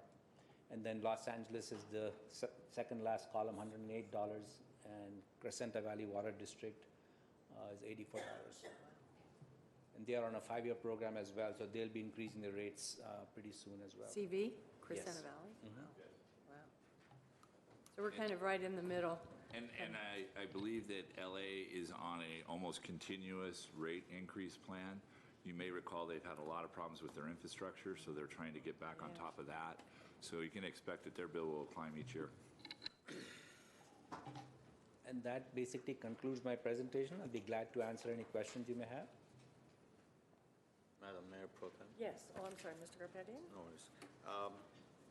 Can you explain the water meter charge? You said from $24 is going to go down to $4 something? That was, From $29 to $25, yeah. okay, 29 to 20. Yeah, it's shown on this chart here where you see the purple bar is the meter charge and the Right. blue bar is the commodity charge. Got it. So from 29 to 25, so it's going down $4. Approximately $4, right. Yeah, this is an academic question, but it seems that when our residents reduce or conserve, the prices go up. And, you know, what's the philosophy or the logic behind that? I mean, it just stymies me when I think about that. Anyone have a... Mayor Pro Tem Devine, excellent question. It's one that we get quite a bit, and certainly Sudhir can give his opinion as well. But primarily, you have the fixed cost component of your infrastructure that you must maintain regardless of what your usage is. If you remember, this was a debate we really had during the mandatory conservation period when we were telling people that they couldn't do this and they couldn't do that, yet we were putting a drought charge on because we had a revenue gap. We were able to adjust that drought charge a little bit during that period of time. But the delivery of the water, the conservation of the water, doesn't change the amount of infrastructure we have and the upkeep of that. We still have to treat the water. We have to maintain the pipe systems, the valve systems, the meter systems, the pump houses. We still have to pay electricity to pump the water. So all of those things they don't go away just because you're using less. We used to use the extreme. If you sell a gallon of water or you sell 1 million gallons of water, you still need the infrastructure that's there. And so that is where you end up. And it's the same on the electric side of the business as well. That's where you end up not seeing the kind of reduction you would hope from your rate when you use less water. You know, you build a system to serve everybody and to serve everybody at a certain capacity. And even if you don't use that capacity, the infrastructure is in place. You know, we talked about on the electric side, the more we can get alternative programs to reduce the demand, that demand will ultimately reduce the amount of electricity we have to either purchase or produce. It's not going to change the number of poles, lines, transformers, substations, and that kind of thing. So those are fixed costs that you don't see going away. So, Sudhir, I don't know if I missed anything. I think that addresses the question perfectly, but here's another thing that we need to be aware of. Anytime that we have a reduction in usage, the customers are conserving, their bill is going to be lower than it would be if they had not been conserving. Yeah, the rates have to go up because, as we mentioned, the fixed charges have to be covered. But if the customer is conserving, his bill will go down because the costs overall for the utility are going down. You're not purchasing as much water, so overall the utility cost goes down. And so overall, there will be a reduction in charges for customers who are conserving. And that's a really good point because that's kind of what helped us through the drought period was we had savings in because we purchased so much water that we were purchasing less, and MWD water is not cheap compared to our own well water. So we were able to pass that along to the customer as well. And you'll notice here where you see the fixed charge has progressively gone down. The additional real data that we're getting out of the meter system, and that gives us the ability to fine-tune that number even more. But a lot of folks, and I think Bob can attest to this too, a lot of folks at water agencies are jacking their fixed charges way up, even to the point of 70-30 splits, which are unheard of. But they want to make sure that they're almost drought-proof, or if they have dips in sales, we're not having to do that. We've got, I think, enough mechanisms in place, and we've made the hard decisions in the past to avoid having to do those kind of things. And I think that also is a testament, or it plays right into what Sudhir had said about why rates across California are so much higher than what we're proposing, at least this period of time. Right. Yeah, many agencies are looking at higher fixed charges to drought-proof, as you mentioned. And the impact on that obviously is on the small customers who use very little water. For example, if we went from $29 to $40, the customer that is using 1 or 2 units of water would wind up paying pretty high charges. Yeah, but the question is, isn't the state law that we can charge what is costing us? I mean, the fixed charge, if it's costing us $29, we cannot charge them $50, can we? That's correct.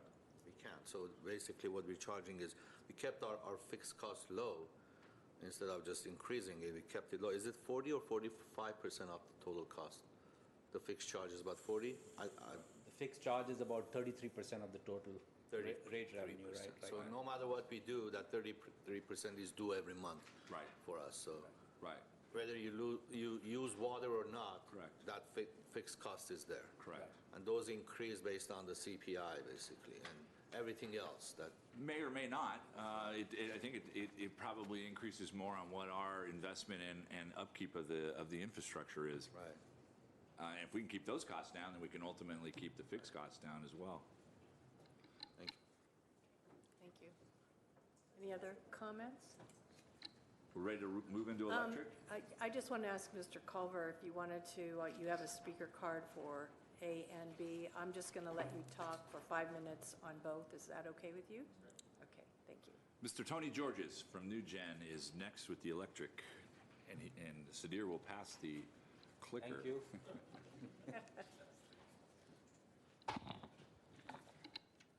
Thank you, Steve. So Steve mentioned I'm here to speak to the electric.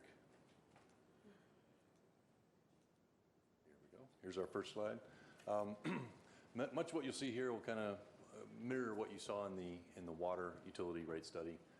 Similar types of conclusions and a little bit lower eventual rate recommendations. I did want to start off by mentioning there are two pieces to the electric rates that we need to differentiate between. They're what we call the base rates, and this is very common for electric utilities, utilizing base rates and what we call cost adjustments or a pass-through type of a rate. The base rates essentially reflect the majority, and then the slide you'll see all of the costs that we're recommending in the rates. These are the costs to operate the utility, the base cost, delivering power. These cost adjustments are utilized to manage differences between what we have projected in costs over our 5-year period of the study versus what we actually accrue or incur in operating the utility. So these impact things such as regulatory costs in that first bullet, that regulatory adjustment charge. Energy cost adjustment charge deals with fuel costs and market power costs, purchasing power on the market. You know, what we project or what Glendale Water and Power projects versus what we incur. There are differences. We have a mechanism to true that up. And then finally, the revenue decoupling charge, which is currently at zero in addition to the ECAC. That charge is associated with the ability to recover revenue based upon a drop or a conservation, fewer sales. And I think that was implemented a few years ago. It hasn't been implemented or hasn't been utilized yet, but there is the tool to use if need be. And what we will be discussing today will be the base rates. So all the results that you'll see will be in regards to the actual base rates on the bill. Just a couple changes from the previous COSA. The Prop 26, as you likely know, does impact our results and does impact recommendations. At the end of the day, we do need to align Prop 26. The end result is aligning our rates with the cost of service. So the cost of service is a cost accounting exercise. It's an economic exercise to identify, how we're incurring costs.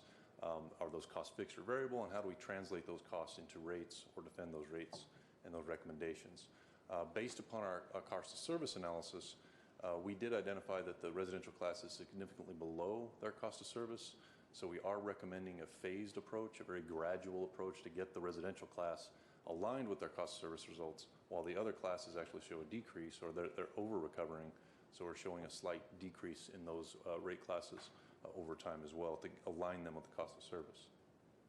Now, in conjunction with the residential results, we have revised the time of use rates across all the classes, across residential, small commercial, medium commercial, and large commercial. We have provided a better incentive in those time of use rates. Currently, those ratios, if you're familiar with time of use rates, they basically mirror what happens on the system. So at times of higher consumption on the system, we have higher rates. At times of lower consumption on the system, we have lower rates.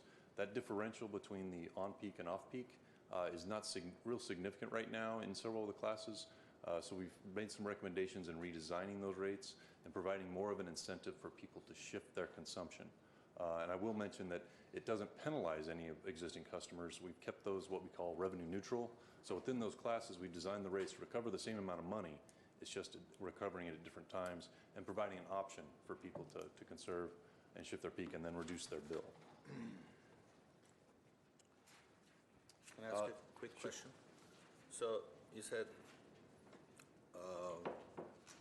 the new COSA indicates that the current revenues collected from the residential classes are significantly below Prop 26 requirements. What are those requirements? The Prop 26 requirements at the end of the day are basically requiring that the rates reflect the cost of service, that there's justification for how those rates are developed. So you have to eliminate subsidization across classes, those sort of things. So at the end of the day, if we have a total dollar amount, for example, in the residential class, we need to recover $75 million because that's their costs. That's what we need to recover in the rates. Right now, for example, if it's recovering, if the cost of service shows that it's $75 million that we need to recover in residential, and they're currently at $60 million, we would need to increase rates by that amount over time, which is the policy decision of the council and Glendale Water and Power. So we've suggested a phase-in of that, so we're gradually approaching that. And conversely, if one class is recovering revenue that exceeds their cost to the system, then that's the adjustment that Tony's referring to that we need to make in this process. And you'll see that when we show the graph that comes up here. So, Yes, so sir. we're not charging enough currently? We're not charging under the COSA? the residential category enough. And we're a little bit on the high side on some of the other users. That would be the commercial users, small, medium, and large, yes. And so that's the inequity. Correct. Prop 26 says that has to be fair, that That's your correct. rates have to reflect your cost of service. That's Don't- correct. Don't dump it on any other sort of user or vice versa. Correct. And in all fairness, and I'm sure Tony can attest to this, prior to Prop 26, prior to Prop 218, it was not unusual to see utilities subsidize residential rates with commercial rates. It was a fairly common practice. Because it's great. You don't charge the users. Everyone loves the council when you don't charge the users what it is. You dump it on the business. There's a few hundred or thousand businesses, and they don't vote usually. So why don't we just subsidize our ratepayers, the residents, and everybody loves us? That's it. But that's not fair. And that's what we're fixing today. correct. And both of those propositions were passed by the voters of California. So that wasn't just mandates put in by politicians. That was a vote of the people. Any other questions? Proceed. If I could, I'm sorry, I know. I just wanted to make the point on the Grayson Repower project reviewed, and I've mentioned this, I think, to several of you, but this was the mechanism in which we could formally review what the potential impact of Grayson would be. So Tony doing a very sophisticated and legal framed analysis of that, looking at the actual numbers. As I said before, early on in the process, I was telling you based on some conversations I had with Mr. Elliott, and I take his word solid, but we were pretty much of the mind that it was going to not have an impact. Tony, he put the numbers to test and essentially verified that. So that's why that was there. We used it as the tool to verify, and the result was no rate impact for the proposed Grayson as proposed. That's the $500 million. So anything else below that obviously would have less of any impact. Right, and just to reiterate what some of the slides shown earlier, we did look at a 5-year window, so we are forecasting over a 5-year period to provide some of that stability over time, so we're not changing rates year to year, swinging them up and down all the time. So we did look at that 5-year window to average those costs over time. So that's why Grayson was included in there, under the assumptions that Steve mentioned. A couple other bullets here. The pay-as-you-go capital improvement program is established. So I believe in that historically, where Glendale's maybe utilized debt more often to fund some of the capital improvements in the electric and or water system, we're using more cash, what we call rate-funded or cash-funded mechanisms for capital. So we've embedded a portion of capital in the rate. So each year we're funding that amount out of rates rather than relying on debt. In the backup within the cost service analysis, the only debt that is issued in regards to this 5-year window is for Grayson under those assumptions we've talked about. The remaining capital is funded with rates. So in the future, for capital improvements, we are going to pay-go, we're going... How I would classify it is for the, there's a balance to it, but for the majority of your capital improvements, the typical reinvestments in the system, the improvements in the system that are ongoing or necessary, those would be funded through cash. Right. Either rate funded or from reserves, excuse me. So there is some contribution from your cash reserves as well. And probably up to a certain amount, or if it's an excessive amount. For instance, on the electric side, if we decided to substantially rebuild or add a substation, for instance, then you're talking about upwards of $15 million we might consider debt in that case. But for poles and transformers and wires and vaults and substation maintenance, Kind of the quote-unquote normal type of capital. Bread and butter, as I call it, of the infrastructure. Right. And that's a good thing, right? That's a great thing. Yes, it's a solid position financially to be in, where rating agencies and others would look favorably upon that. The second bullet there, we do maintain the approved reserve fund levels, so our cash reserve levels, our working capital and rate reserve levels are maintained in there. We do draw it down slightly over time, so the results you'll see will be a combination of some contributions from cash reserve, a minimal amount, but we're still in a very healthy and solid position financially for the utility. So at the end result of our 5-year forecast for the electric system, we looked at fiscal year 2019 through 2023. These are the resulting recommendations. So in funding the operations of utility, funding the total costs, you really have 3 mechanisms. You have debt, you have rates, and you have cash reserves. The end result here, we do have a contribution from rates. We are suggesting or recommending rate increases of 0% the first year. The subsequent 4 years, we have 0.5% and then 1% for the remaining 3 years or 3 phases. In addition to that, there are some contributions from the reserves. So we're not just raising rates to meet all the needs of the cost of the system. There is some small contribution from reserves over time to help meet those capital costs and operating costs over the 5-year period. Excuse me. We are saying that if we are doing Grayson, will be finished, the project will be finished in 2021, right? That was the previous schedule, yes, that we had indicated. That might slightly shift due to some of the issues that we're dealing with now. But generally speaking, we were hoping to have it in that 2021 calendar year. Okay. So Grayson, based on what you're saying and you said before, will not have any impact on this chart. Correct. That's correct. I just want to be on the record. And just so, if Grayson was to have a rate impact, it would have been included in here. So Grayson doesn't have a rate impact, so it doesn't reflect, there isn't any increase associated with Grayson on this chart. The only reason, as I said, I'm asking to be on the record that Correct. Grayson is not having any impact. That's correct. Okay. Yes, sir. So we're putting things on the record. What I'd like to know is, regardless of the direction we go in Grayson, there's presumably going to be a several $100 million bond. Correct. Whether it's, we've gone through this, it's the battery, it's the solar, it's the renewable, it's the refiring.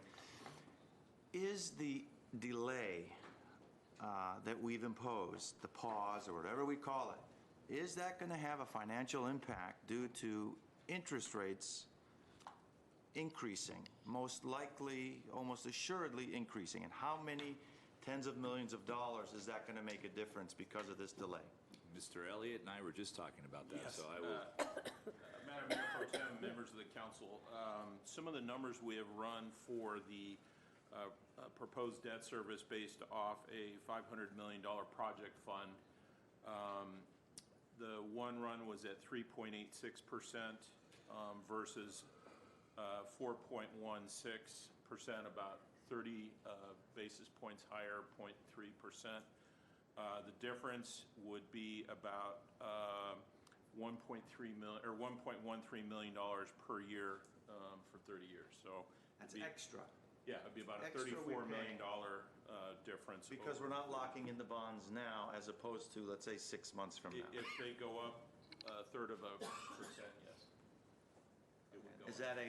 that a conservative projection for the Well, increase? The industry keeps saying that the Fed's going to raise the rates 0.25%, not once, but potentially twice this year. So we could be facing $1 to $2 million additional, depending on how long we delay the bond issue. And Mike, does that debt service come out of, Strictly out of the electric fund. so then the debt service is calculated in the It increase? would be, and it's, as Steve and I have discussed, it's basically, we're paying for a brand-new machine that's operating a lot more efficiency. So you save on the back end for fuel costs, repair costs. So we're paying it in debt service versus operating costs for fuel and imported and transmission costs to bring the power here. And we used a very, very conservative number in when Tony did his analysis, so. Correct. So the debt service that we have embedded, $35 million. yeah, it's $35 million per year. Debt service represents the principal and interest payments. So it's Per year? For 30 years. For 30 years. Oh, for, No, per year for 30 years. For 30 years. Per year, right. So we've obviously made some assumptions on interest rates and issuance costs and how we capitalize interest over time. So we've tried to align with what we would expect to happen as you would issue the debt for Grayson. Our hope on the timing was we would probably realize something more along the lines of 28 to 30. What was your target date for that 20 to not to have an increase? Right now. Right now. Those numbers I read were as of June. April. May, June was when we were hoping. And even with the projections to the 35 million, Bob, that's within the COSA.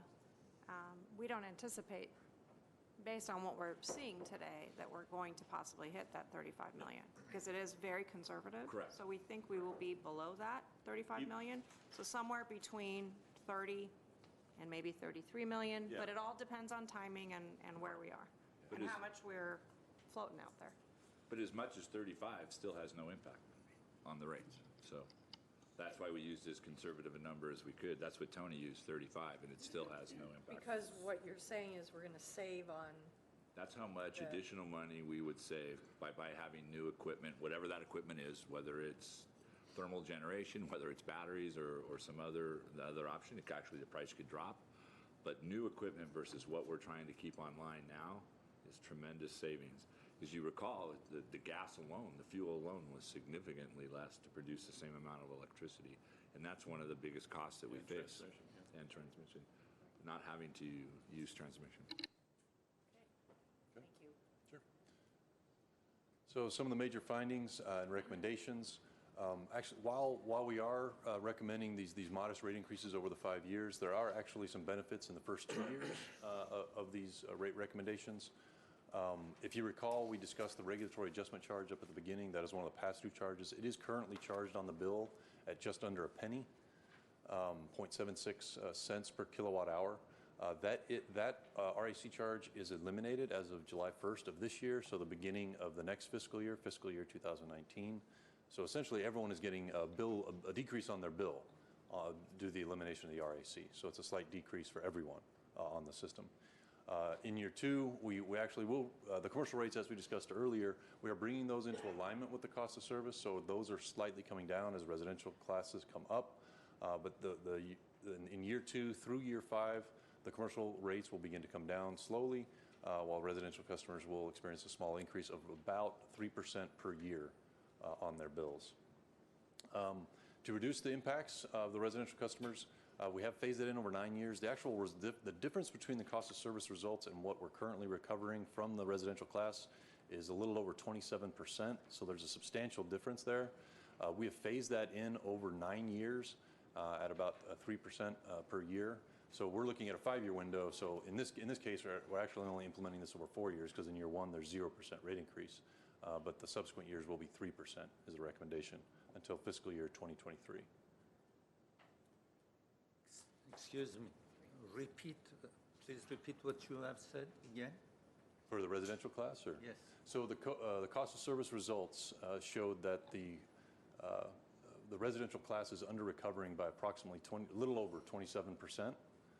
So we needed to translate that to begin to align the current rates with the cost of service results. We recommended a gradual approach to that, so phasing it in slowly over the course of 9 years, starting in fiscal year 2020, so July 1st of next year. We recommended a 3% per year change to get to that amount. So as we're looking at a 5-year window through fiscal year 2023, not next year in 19, but in 20, 21, 22, and 23, we will see or recommended a 3% per year increase to the residential class to get them roughly halfway to the cost of service results. Again, recommending a gradual approach to that. In conjunction with that, we're also lowering the commercial classes to begin aligning them with the cost of service results over time. Again, it's minor changes, as you'll see in the next slide, as far as the year-over-year percentages, and we have some dollar amounts as well we can show you. So it's 1% per year, and that will make the 3%, or are you saying that the 3% following year? 3% per year After for residential, just for residential. 5 years, after 5 years. So you'll see it right here. Yeah, so let me see this laser, okay. Use the mouse. The mouse works better, mouse Tony. works, okay. Yeah. So you'll see here's the residential class. Here's the first year of our rate study. This is fiscal year 19, beginning on July 1st of this calendar year, and then the subsequent years. You'll see the effective revenue adjustment here. This includes that RAC charge elimination. So in the first year, we have a 0% system-wide. These are system-wide rate increases that are recommended. Obviously, the rate increases across classes are a little bit different, as we've discussed. In the first year, we have a 0% system increase to the base rates. However, the RAC is eliminated. Once that goes to zero, there is a net reduction of 4% associated with that elimination of that charge. A residential bill would see a drop of an average monthly bill. This is a customer using approximately 400 kilowatt hours per month, or 800 kilowatt hours every 2 months. Would see about a $3 reduction in their bill on a monthly basis, where in the subsequent years, you'll see the 3% rate increase starting to take effect in the residential class. In the first year, the $2.36 actually doesn't eclipse the $3 reduction that they see. So it takes until year two to actually get back up to where they were. But you'll see about $2.50 on average increase in an average residential bill with these rate increases. And then subsequently, and small business, our small business class was actually very, very close to the cost of service. It was within like a percentage point. So we recommended those stay stable. There wasn't much room to move them. Where the medium and large businesses, the cost service results for those classes actually recommended larger rate decreases or showed downward pressure on their rates. So in those classes, you'll see very modest, these are small single-digit percentage point changes in their bills, a couple percent per year. As you can see here, effectively about 7%, but about $60 per year, and then it starts to decline a little bit. In the very largest of your customers, in the first year, it's a very large reduction due to the RAC, but then you'll see it about $100 to $250 or so reduction in their monthly bills. So I have a question. It's okay. Go ahead, Mr. No, Jordan. I'm Then sorry, Mr. I'm sorry. Garpetti. You had your hand. No, go ahead. Just a point of clarification. The 2018-19, the average residential household will receive $3 reduction. So let's say if they pay $50 a month, it would go down to $47. And the following year is $2.36 increase. Is it increase on that $47 or it's increase on that original $50? On the 47. Okay, so the second year, they're still paying $1 less than. I just want to understand this chart because We actually have a graphic here that'll show you the bar chart. always one step ahead of the graphs. Okay, I'll wait for the graphs to come. It's a little easier to see that way than in the table. Thank you. Sorry. So I get emails from people from, well, some groups of people. Sometimes groups are called coalitions. And they say, why don't we create a rate structure that incentivizes reduced demand? Play with the rate structure so that the overall result is a lower demand. We can't do that, can we? Under Prop 26? I mean, we can't play around and do there's that? a balance to that. There's time of use rate options, which actually should help reduce what we call peak demand during the But those are reflective of the cost that comes in. We can't absolutely artificially, push it down or It can't be a squeeze it pure out. policy. There has to be a defensible analysis to justify increasing blocks or increase what we call increasing tiers. So we're going to be doing that.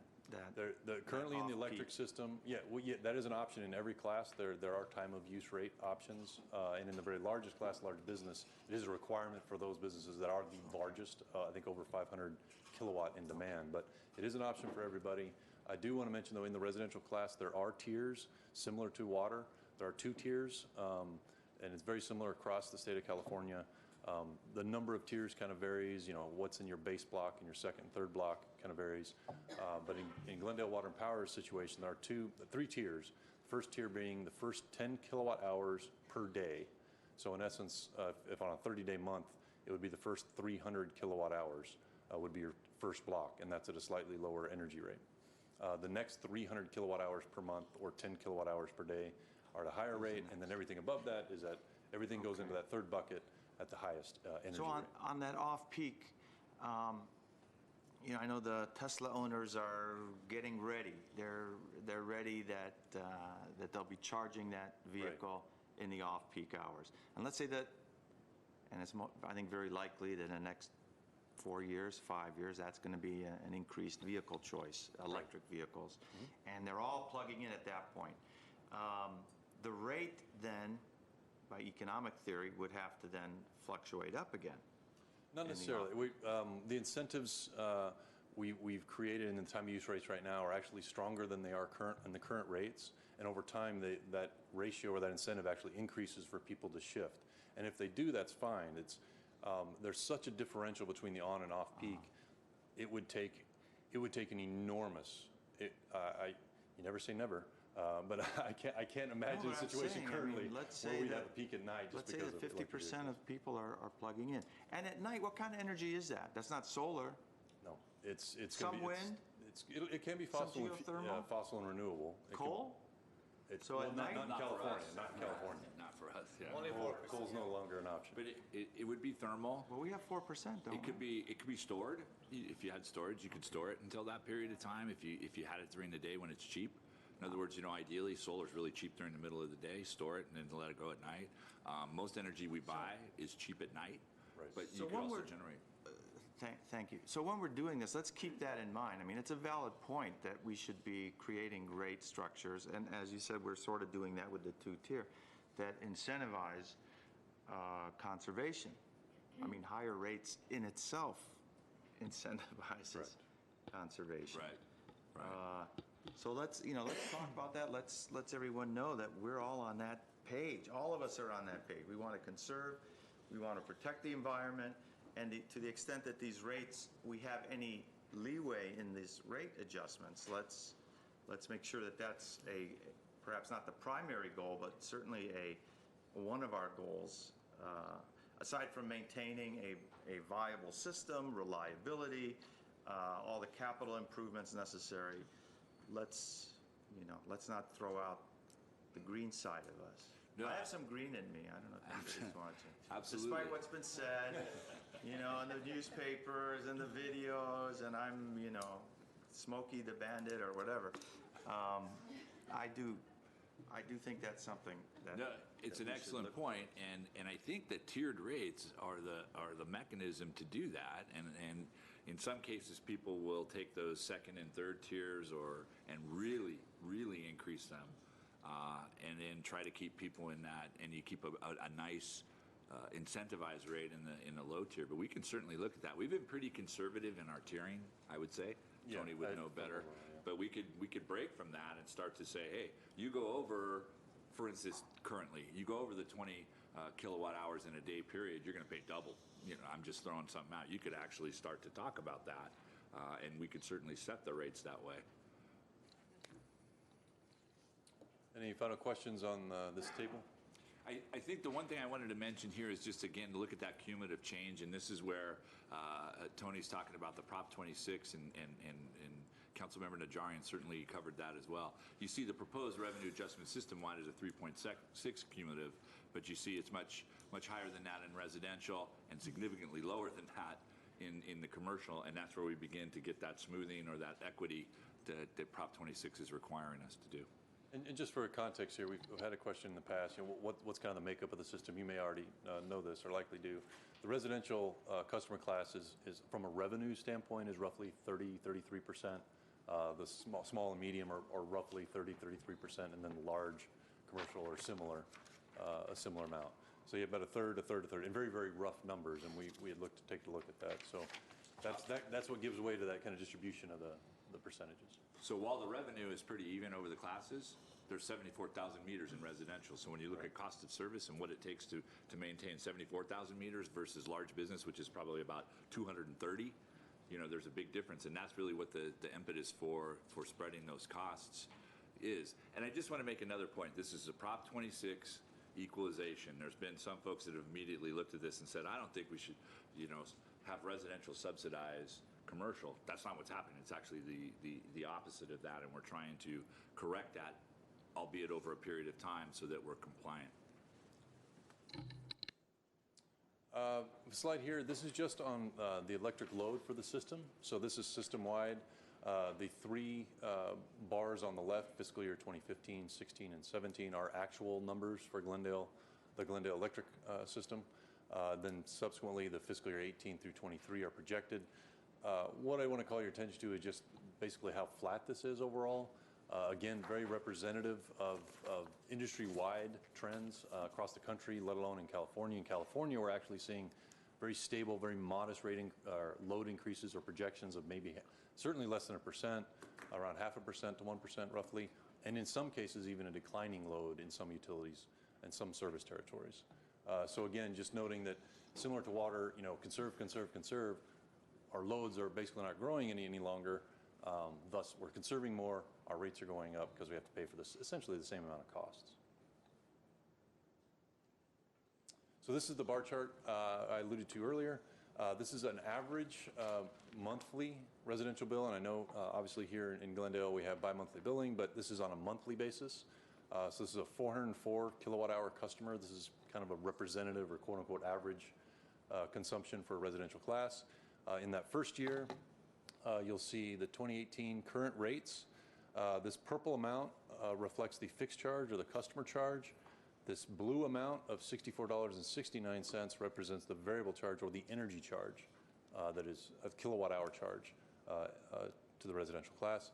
And then the total of $75.89 here for the entire bill under the current rates. And you'll see this red dotted line across the subsequent bars. That's just showing you where the current bill sits in the subsequent years.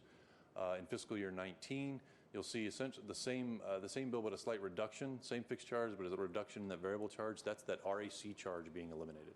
So that's that reduction of I think it was roughly $4 in the table. And then in 2020, we start to implement the 3% per year rate increases for the residential class. We then implement that across the energy charge and the fixed charge. Again, we are aligning the fixed charge with the COSA results. And the COSA results actually show a fixed charge, and this is, again, common across all electric utilities. But the fixed charge could be as high, the COSA results show a fixed charge could be as high as $50, $60 per month. That's never the case in the rate making, but we do gradually increase that fixed charge over time from the current $11.19 to begin aligning with the COSA results, showing what the fixed component is, and that ends up at $19.36 in 2023. And there are increases in the energy charge that are less than, a little bit more than currently, but less than the increase in the fixed charge. You'll see that by year two, as you noticed, that $75.17 in 2020, right here, we are still under by about 80 cents, 81 or 70 cents, 71 cents from the current bill. So at the end of year two, 2 years from now, you'll still have a bill, an average residential bill will be lower than it is now. Then in 2021, 22, and 23, we start to see those $2.50 per month increases on the bill basis. Again, roughly 3%.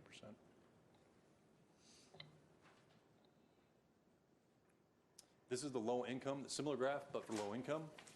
In low income's case, quote unquote average or representative customer uses 280 kilowatt hours per month. You will see in 2018, I would pay attention to that very top line, the gross bill. Similar basis, applying the 280 kilowatt hours to the bill or to the rates, we get $53.67. Under the current program, there's a $13 discount applied to those customers. So the net of their bill becomes $40.67. That's under the current rate structure. You'll see going forward, the recommendation is for a $2 increase to that discount. So that gross bill actually declines a bit because the RAC charge is eliminated. In addition, they get an additional $2 on that discount to make the net bill $36.55. Similar to the last slide, you'll see this red dotted line here. Here we go. This red dotted line showing you where the current bill sits, and you'll see again taking until 2021 to essentially get right at. It's 40 cents different than where it is currently, and it takes you into 2022 to really see anything more than a couple dollar change in a low-income net bill. This is your residential bill comparisons, just showing where Glendale's current rates here in the center. This is Glendale's current residential rate. Again, an average customer at 404 kilowatt hours per month. Here's the proposed for next year being slightly lower. Again, you know, equivalent to LADWP, higher than Burbank and Pasadena. I will mention for SCE over here on the right, this red bar, Southern Cal Edison, their rates, and taking a look at them, it's a little bit misleading in this chart to show them that much lower. As your consumption increases a little bit from here, there's an inflection point where they're actually going to surpass many folks. They've embedded all their costs, for the most part, in variable costs. So their tiers are actually all tiers are higher than Glendale's.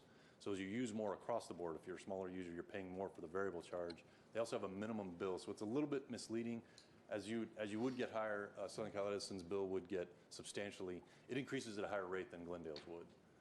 So it would surpass Glendale's and other utilities bills.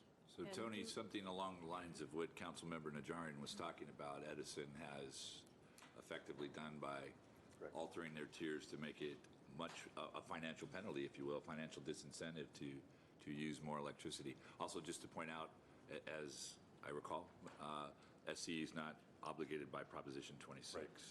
So They're not? no. How'd that work? Their rates are set by the PUC, so they go through that process. And as an investor-owned utility, they're not subject to Proposition 26. And it's very common for investor-owned IOUs, investor-owned utilities, that they have very, very low customer charges, which SCE does. Having said that, they do require a minimum bill, which is essentially equivalent to a fixed charge. So while they call it something else, you're getting charged the exact same amount that you would in any other utility, and here in Glendale. So that is one difference. Do we know if Burbank and Pasadena are looking at a rate increase at this time? I've been told both are, but there has been no definitive answer on that yet. Also, both of those agencies, as I understand, have other taxes that they're also dealing with, so that may have, I don't know if that is impacting it, but. Excuse me. Yes, Mr. Could you one more time explain Southern California Edison stays that low in relation to other cities? So they have a very, very small, what we'd call a customer or base charge. It's 3 cents per day, not 30 cents per day. Having said that, they have what they call a minimum bill, but basically requires that they're 30 cents per day. So it's kind of gaming the system to some degree, and you would be required to pay that regardless. Since they have because we're at a lower 404 kilowatt hours per month, because of the elimination of that base charge, it pushes or suppresses that overall bill. As you would increase in consumption, their bills would increase at a much higher rate for every kilowatt hour than the other bills, or certainly for Glendale, and likely the others on this. I know for Pasadena and others would increase, because Pasadena, I know, has a substantial fixed charge as well embedded in their rates. No, but they will increase the rate, but total amount of money would increase. Will be less than Glendale. No, so what I'm saying is, as you would increase consumption, their bill would increase faster than the other bills on this chart. So their marginal rate for the cost of electricity, so for kilowatt hours, their tiers, just a second here, so to give you context, Southern Cal's currently, and they do a little bit differently, but they have 3 tiers. Southern Cal Edison's tiers, the first tier is at 17 cents, and they have a little more energy. They have 12 kilowatt hours per day, not 10, depending on the region that you're in their map. And then the second tier is at 25 cents. Glendale's first tier is actually at 16 cents, so it's slightly lower, very similar, 16 to 17 cents. The second tier is at 19 cents for Glendale Water and Power, whereas theirs is at 25 cents. So as you start to use more, they're paying, 30% more per kilowatt hour in Southern Cal Edison. So as you were consuming a little bit more, their bill will substantially eclipse the rest very quickly. No, but didn't you calculate the average monthly use? This is a quote-unquote average. That's our average monthly use. Right. But is not their average monthly use? Their average monthly use, my bet, is slightly more, given the basis of their first kilowatt hour block is 20% higher than Glendale. Than $52? No, slightly more than 404 kilowatt hours per month. No, but the money you have a chart showing dollar amount. So on Southern California Edison, even with slightly more would be what? Right now here is showing $52, right? Correct, $52.29. So slightly more means what? You would be paying 20 for every kilowatt hour more on the 404 kilowatt hour block. you'd be paying 6 cents more per kilowatt hour in Southern Cal Edison than you would in Glendale. Yeah, but will amount to, let's say, $55 or $60. Whatever, the $8 divided by 6 cents, so But still 100 will kilowatt be hours less is than- $6, so. Still will be less than Glendale. If this helps any, I'm a Southern California Edison customer. I took my bill, compared it to Glendale. My bill's about $80 more a month.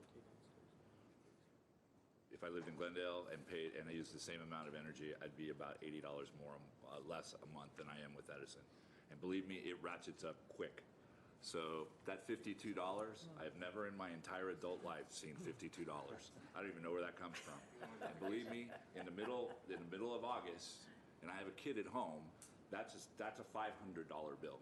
So Tony's not kidding. When you reach that third tier, it takes off like a rocket. And I'm just talking about my average use. And I think in that summer use period, I did a comparison, and I'd save closer to $200 a month by being a GWP customer. That's just my personal experience. Mr. Keenan, who does a lot of our rate analysis, is a SCE customer as well, and he can attest to that as well. That's just my personal experience. So, as Tony said, you look at this rather modest average kilowatt per hour usage, they fare pretty well. But boy, it takes off like a rocket after this. And you want to talk about that disincentive? It hasn't worked very well for me, apparently. But for some people, maybe that would work. So, but I can just tell you my personal experience. Yeah, but you guys compared Los Angeles, Southern California Edison with Glendale. This is your chart. You provided this chart. So for 404 kilowatt hours, Edison, if you can keep your rate at that, or your usage at that level, at the low level, you can get a pretty favorable rate. That's absolutely true. I think Tony's just saying that once you start to enter the next tiers, and we could do a comparison for you of tier 2 and tier 3, and then see what it looks like. It might be beneficial. We certainly can run that for you, so you can Because take a this is just for 404. Yes, this is just that average So as it typical. goes up to the next tier, boom. Yes. And again, SCE has no obligation on Prop 26 to keep those higher tiers cost-based, whereas we do. That's Right, so they don't have that same. The CPUC can implement more policy in their rates than they can. Obviously, CPU doesn't have jurisdiction here. And if I'm not mistaken, SCE has much higher commercial rates. Yeah, But in terms of an apples-to-apples comparison, this chart is accurate. correct. Yes. Okay. That's, I think, what It's just if you use Councilmember 400 Avajanian is trying to No, it's absolutely. trying to get to is it accurate? And yes, 404 kilowatt per month for SCE in comparison to a Glendale, the chart is accurate. Yes. Okay, let me just, because I asked I have a bill in front of me. 404 kilowatt? Who uses 404 kilowatt? That's on a monthly, that is on a monthly It's a basis. so monthly, much. So if it's not bi-monthly it'd be basis. 800. No, I understand. But an average household Yes. is 404 kilowatt, or you have all the apartment buildings it in there as includes well? multifamily. It's all Okay, residential, so. then that's a different story, because if you go to the households, single families, It's going to be higher. you are about 1,500 to 1,800 kilowatt a month, not even for 2 months. Depending on your house size and your usage. No, it's not. A month, that's a large house. No, I mean, I'm not talking about a large house. I mean, average house. 1,500 a month. You're looking at the Glendale bill, which comes once in 2 months. So this is as we indicated, the L1-A, which is residential. It includes all residential. So we took on our actual data for the period of time, all residential. So Do you have, single I mean, family, maybe more, larger house, maybe more. not larger house, is there a way for next study sessions to separate the single families from the residential units? I mean, multi-residential units? Is there a way to do that? We'll see if we can sort on. We'll have to go in, because on the residential, I don't know if we actually indicate a single family home. We'd actually probably have to go out and do a street.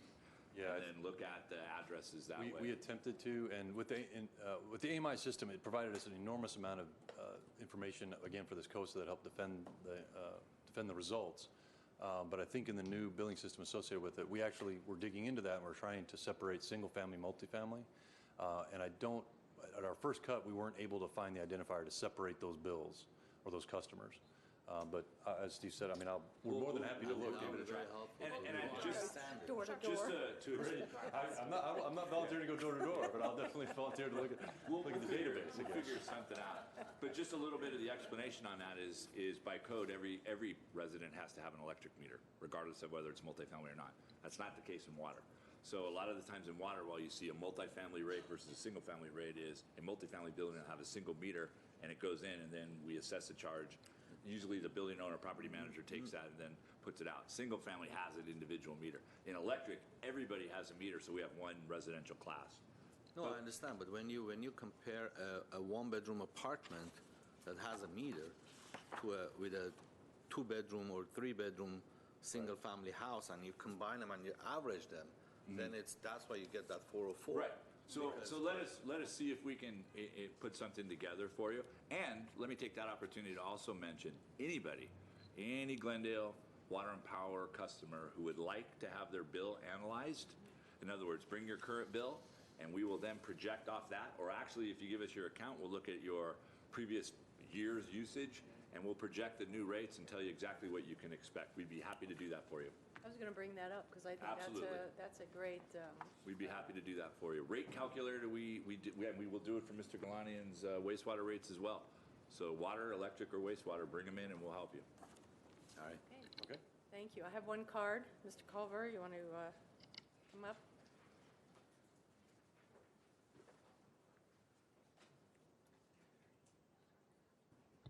All right, hello again. So I recently found out about the water rate increase from a letter that came to my house that said that the water and sewer rates are going to go up. It didn't say anything about electric rates. It was only until I saw something posted by a neighbor that I found out that GWP was also increasing my electric rates. This is just last week, and I wasn't able to attend the 2 public hearings that they held last week, and I found out about the meetings too late to attend. So I think the rate increase process needs some transparency to build trust with the community. The structure of the rate increase seems to be in the wrong direction for the city. I'm not against a rate increase per se, but inflation happens. But I haven't had a chance to look at the COSA to see the justification for the raise, but assuming it's necessary, I object to the increase in the fixed cost portion of the bill. We want people to conserve electricity and water, and the best way to do this is to put any cost increase into the variable part of the bill. It's like if all gas car owners had to pay a fixed fee each month to pay for the gasoline infrastructure, whether they drove the car or not. It's kind of backwards. It's a system designed to disproportionately put the cost burden onto the lowest tier. Instead, they should put the highest percent increases of cost onto the top usage tiers, and this would maximize the amount of conservation that would occur due to the price increase. GWP is proposing to raise residential customer rates exclusively for electricity. They say that this is due to bringing them closer to funding their cost of service required by Proposition 26. But again, well, today you explained it some here. But I think for the average customer, maybe they need a web page explaining Proposition 26. Because right now, if you Google Proposition 26 in Glendale, you end up with a lawsuit that the city lost regarding the $20 million transfer. So that's drawing customers' attention. When I search for Glendale Proposition 26, I found that lawsuit, and I see that money transfer is still in the budget. So what happens if you lose the appeal? So I'm specifically concerned about this increase as I live in the Glendale part of Montrose. I get water from Crescenta Valley Water District and the sewer service from GWP. Crescenta Valley is also raising their rates this year, so I'm going to get hit twice for my water usage with fixed fees that I can't reduce by conserving water. Overall, I'd like to see a change in the rate structure for the increases. I would like to put the increased cost on the variable portion of the bill. I'd like to see more innovative use of the PBC. That's from my last speech. And I'd like to see more public notice on this change. And as long as I'm here, and I can't make it tonight, the Public Works is proposing to buy 10 new garbage trucks. I would like to see them trial electric garbage trucks, since that's the future, rather than locking in. I don't know how long a garbage trucks last, but anyway, that's off topic. Thank you very much. Thank you, thank you.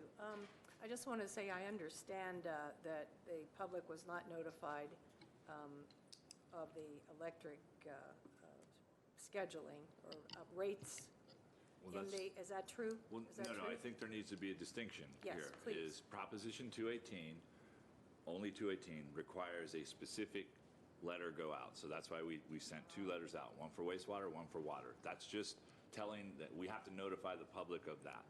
Proposition 26 doesn't have the same one. But that, besides that, our outreach efforts for the meetings has not deviated from the last time we did this, from what we did for Grayson, and those kind of things. So if you'd like, I can have Ms. Hartunian come up and tell you all that we did for the outreach. So she'd be happy to do that. I know you're stretched for time, but just Right. know that we had done extensive outreach both on our webpage through Mr. Lorenz. We coordinated with Mr. Lorenz and his team to get that message out. So there was quite a bit of outreach there. You know, the fact that fewer people chose to come, that's their personal decision.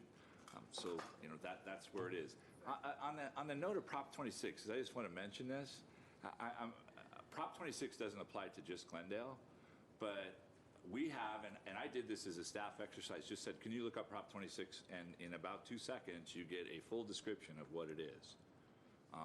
And I know the speaker is pretty proficient with his phone because we see a lot of social media activity. So, you know, I mean, the fact that we aren't talking about or explaining Proposition 26, we explained it pretty well, and you can look it up and get a pretty full explanation of it. So, Well, nevertheless, the first meeting, there were only 5 attendees. The second meeting, there were 22. I'd like to suggest that between now and May 22nd, because now we have the COSA report, that we have another outreach meeting and for the community, and hopefully we'll have more people that are aware of this and come in and give their input, and at least we will give, you know, more, another opportunity for our residents to hear the details, understand Prop 26, and what exactly is happening. So I would request that we do one more outreach meeting. If the council direction, Mayor Pro Tem Devine, members of the city council, is for us to have another community meeting, by all means, we most definitely can schedule another combined community meeting on both electric, water, and sewer rates. We would be able to schedule it in the next couple of weeks, and we would figure out kind of logistically where that can be held. We'd be open to that. Would anyone, my colleagues, want to? Is that? Do we have another meeting? Yes. Yeah, I mean, Outreach meeting. it's Community not a meeting? problem at all, Absolutely. of Okay, course. great. We'll schedule More another outreach, meeting. the better it is. I mean, Exactly. we can have one more Not a one problem. more Staff's meeting. available to Yeah, do it, and that's fine. we've been answering questions as we've had the community meetings, as well as emails that have come through, so we'd be more than happy to do that. So, I mean, I agree with greater public outreach. Is there a better way to do it? Is there a way to put this on a link, or YouTube, and then that way people can access it at any time? Maybe we already do that. And I Madam mean, Mayor- aside from watching our, you know, discussions today, maybe that's a better way, not to replace the mandatory public meetings in person, but have it out there so if people want to look at it and, you know, view it on their own timetable and not have to miss dinner with the kids or whatever, that'll be out there, and have email letters sent to staff and have staff be able to respond. And Madam Mayor, Pro Tem Councilmember Najarian, we have that prominently included in our website, but as an idea, I'm speaking for Mr. Lorenz, I could have this meeting put on our webpage if you wanted to watch this meeting and go Doesn't through hurt. it. I mean, the more The more information that's out there, the Yeah, better. we could link that. In the past, we filmed one of the outreach meetings, and it was it worked. We didn't have a lot of good feedback on it, but I think because this was at the level with council, that if Mr. Lorenz and his talented team at GTV6, we'll just put the link for this recording on our website, and you can watch it. I think we had a lot of good This was an information. exciting meeting. We had a lot of points and counterpoints and It's a lot of good discussions information, and- so we certainly could do that. But we had on our website a lot of links to what the rate schedule would look like, the executive summaries of the COSA until the drafts were available. And you that can kind of also include the date of the next outreach meeting, where and when. That's automatic. We do that on social media as well. We'll and push we do. that. Okay, great, thank you. In the essence of time, let's move on to the next item, please. And Yes, our next item is our Assistant City Manager / Public Works Director still, Rubik Alanian. We're going to be talking about the proposed 4-year wastewater rate plan. And thank you to our consultants for hanging on. I know there's travel arrangements, so thank you for that. Rubik? Mr. Mayor, Madam Mayor Pro Tem, Member of City Council, good afternoon. Now on to the more interesting of the 3 utilities, namely wastewater or sewer. Let's see if this is, there you go. So the City of Glendale's wastewater collection system includes 360 miles of sewer pipelines of varying size. Our own wastewater maintenance crews on an ongoing basis clean these lines to prevent sanitary sewer overflows. And on an as-needed basis, we perform repairs, and on some cases, through a capital improvement project, replacement or upsizing of these lines. As you may recall, we had a major capital improvement project called the Chevy Chase Sewer Diversion Project that was completed a couple of months ago. And as a result, moving forward, the City of Glendale will save anywhere from $750,000 to $1 million in treatment fees that we pay the City of Los Angeles. Much like electric and water utilities, Public Works Department hired HDR Engineering to conduct a new wastewater cost of service analysis for a 4-year rate plan. And the goals of the COSA are evaluate and identify the total cost required to operate the wastewater utility over the study period, as well as to design rates that are consistent with Prop 218 requirements. With that, I'm going to introduce Roger Knoll of HDR Engineering, who has extensive experience in this arena. He has prepared many COSAs for a number of municipalities in the region and throughout the state. And he will walk you through the details of the COSA and the justification and the rate structure, and will be available to answer any questions you may have.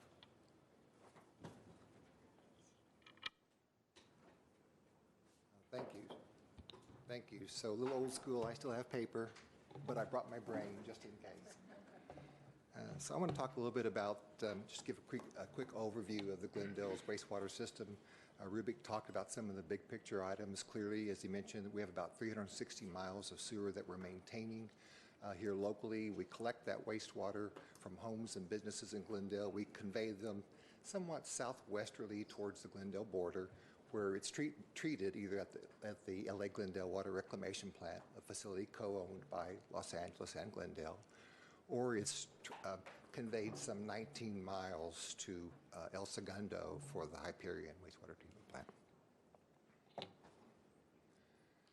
So history. I'm not sure you're aware that it's been almost a little over 19 years, almost 20 years since we had a wastewater rate increase in Glendale.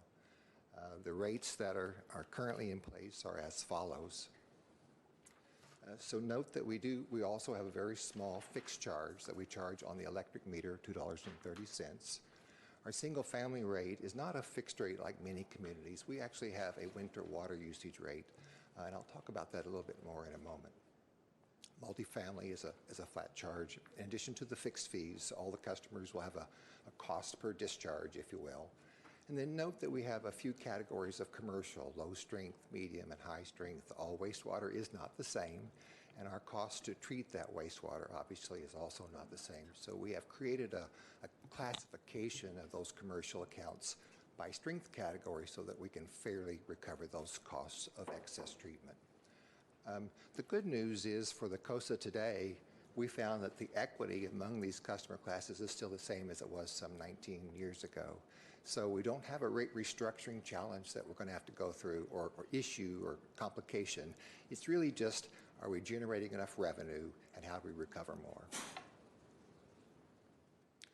So why are we here today? Well, we are unfortunately here to talk about a proposed rate increase because we simply, after 19 years of inflation and other cost obligations by Los Angeles, we're simply generating inadequate revenues to make ends meet.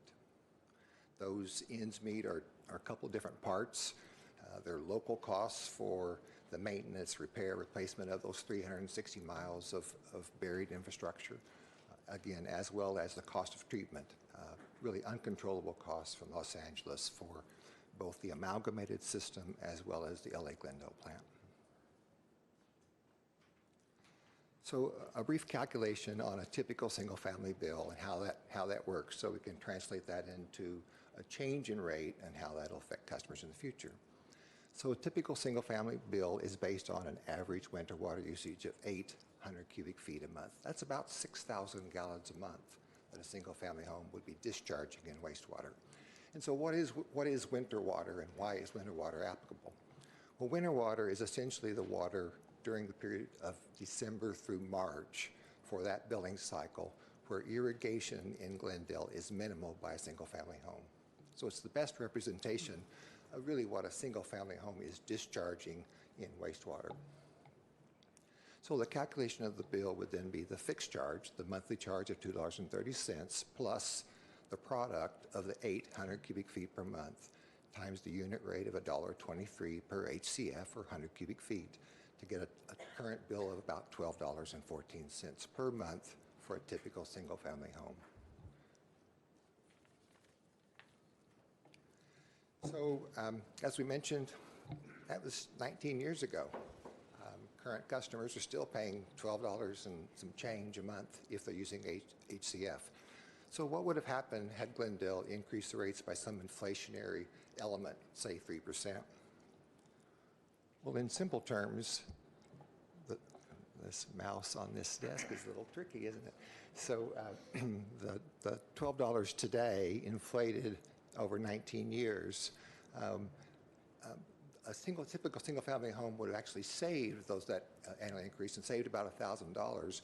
But or more importantly, that bill today would be about $21. I think the actual inflation in Southern California metro area was about 2.6%. So instead of $21, it's probably $20.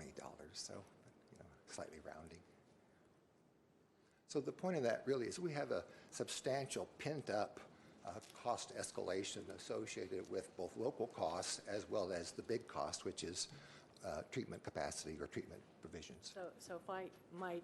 I'm sorry? So are we like right back where we were when Mr. Najarian was talking about the fact that we haven't raised our rates gradually?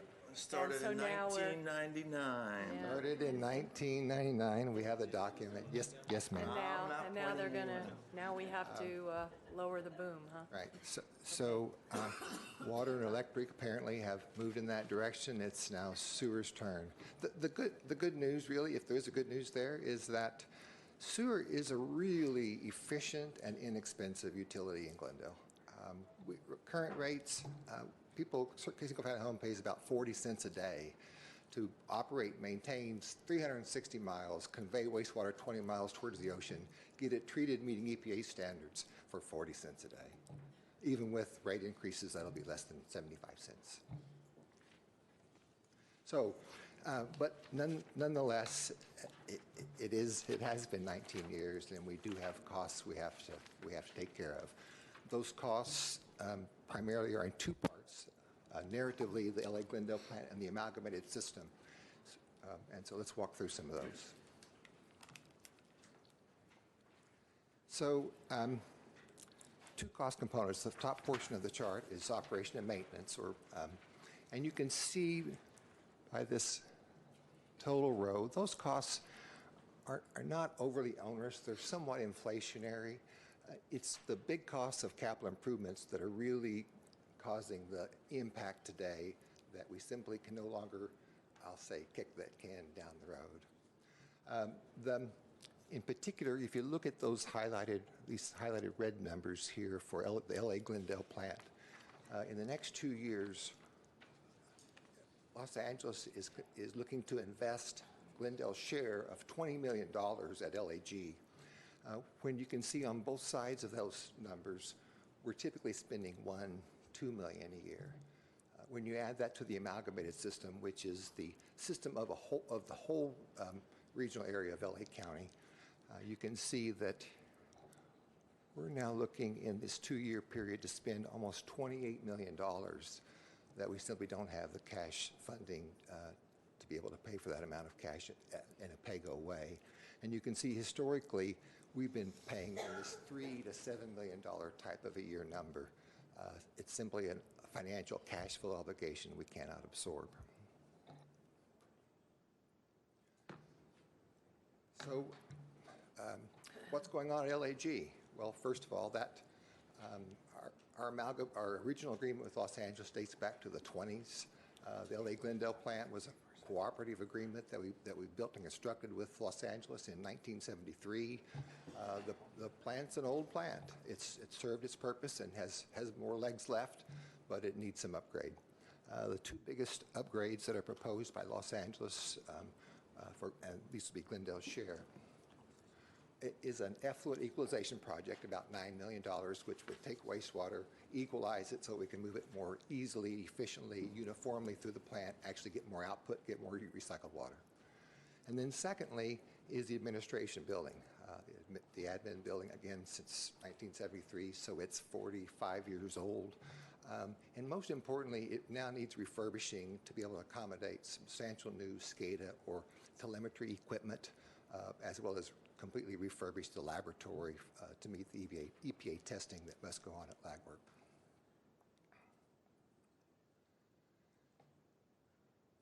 So that translates, so that was kind of the narrative discussion. Graphically, quick orientation. The green is our Glendale's local capital investment program, in contrast to the, I guess that's red and blue. I'm red, orange. I don't know. I'm not good at that. My wife has to pick out my tie. So essentially, you can see the top 3 years, the 17, 18, where we are now, and then in the following 2 years, we're spending virtually very, very little, if almost negligible amount of local capital investment, with the CIP dominated by the cost obligations from Los Angeles. In contrast, the last 2 years, you can see the green percentage is up to a third. So yay, we're investing locally. However, the total capital investment for those years is only about $3 million. So locally, we're only investing about $1 million even in those last 2 years. So again, the capital program is dominated by our treatment requirements, treatment obligations, and simply need a cash infusion to make that happen today. So the 4-year wastewater rate plan is in front of you, before you.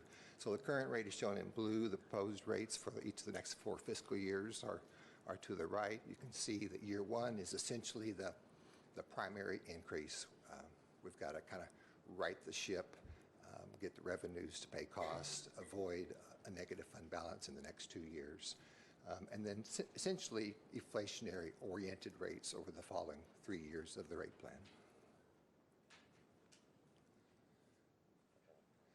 So what does that mean for a typical customer? Well, the good news, again, we only started with 40 cents a day, so it can't be too awfully expensive. The calculation on it, though, is shown here. You can, again, I've showed you the fixed charge fee going up to $3.93, times the 8 HCF, times the 210 gives you the $20. So we're going from about $12 to about $20, an increase of about $8.50 a month. In a similar fashion, multifamily, which uses less wastewater per dwelling unit than single family, that calculation on the bottom of the chart would show that it would go from $10 up to $17, a cost of about $7 per month. So how does that compare to where we started, where we are, and where we're going? So this is a survey of some other 6 communities that are members of the amalgamated system. So what is the amalgamated system? Maybe I should clarify that real quick. So So Los Angeles has a billing structure, a contractual arrangement with about 20-odd cities, Burbank, Culver City, Beverly Hills, Santa Monica, San Fernando, a couple of little pockets of County of Sanitation districts along the Long Beach Terminal Island area. It does not include communities east of us, like Pasadena, who discharges its wastewater into the county sanitation district system, has a whole different set of cost structures, billing mechanisms, et cetera. So these communities are all good members, if you will, of the amalgamated system that we pulled out for surveying to compare with. As you can see, even with, we were down here at about $12. Even with the rate increase we're proposing for a typical single-family home, we'd be slightly over $20 a month. The 6-city average is 50% higher at $32 a month, and Beverly Hills at 100% higher than our current proposed rate. Even with the 4-year rate plan, at the end of 4 years, the Glendale rate would still be less than Burbank's on this chart, should they do nothing. Roger, you want to explain why the Santa Monica's rate is lower currently? Oh, sure. They dump it in the ocean? So specifically, Santa Monica, like Glendale, has not had a rate increase for wastewater rates in some time. It's been about 10, 12 years. But time can't stand still, so Santa Monica does have an RFP on the street for a wastewater and water rate study. So by the end of the year, February-ish of next year, we'll again be the cheapest sewer rates in the amalgamated agency. Glory! So, in summary, obviously the rate increase really infuses the sewer fund, wastewater fund, so we can get back to business, pay our bills, specifically the contractual obligations for treatment and disposal with Los Angeles at the 2 locations, provide additional funding so we can continue ongoing proactive maintenance to prevent sanitary sewer overflows, and continue the rate structure that was actually adopted some 19 years ago, as it was fair and equitable and supports this pay for what you use approach rather than having a strong, just an all fixed charge and everybody pay the same. Obviously, without a rate increase, the ship's going to take water, or wastewater in this case, and we're going to need some to do something else with funds. I think in summary, yeah. So in summary, Mayor Pro Tem Devine and members of the City Council, and thank you for your patience this morning into the afternoon. For the summary of single-family residential rates before and after, in terms of the utilities for electric, water, and wastewater, our current rates are at $162.63, and this is based on the average again. And the proposed rates for the first year would go to $166.64. And this is based on the proposed rate adjustments for all 3 utilities, as well as the structural changes that we've discussed, based on the differentials between residential and commercial and the smoothing of those over the next 9 years. And so that's looking at 162 again and 63 cents to 166.64. Next slide. Sorry. Next slide just shows it slightly differently and basically shows it as a graph.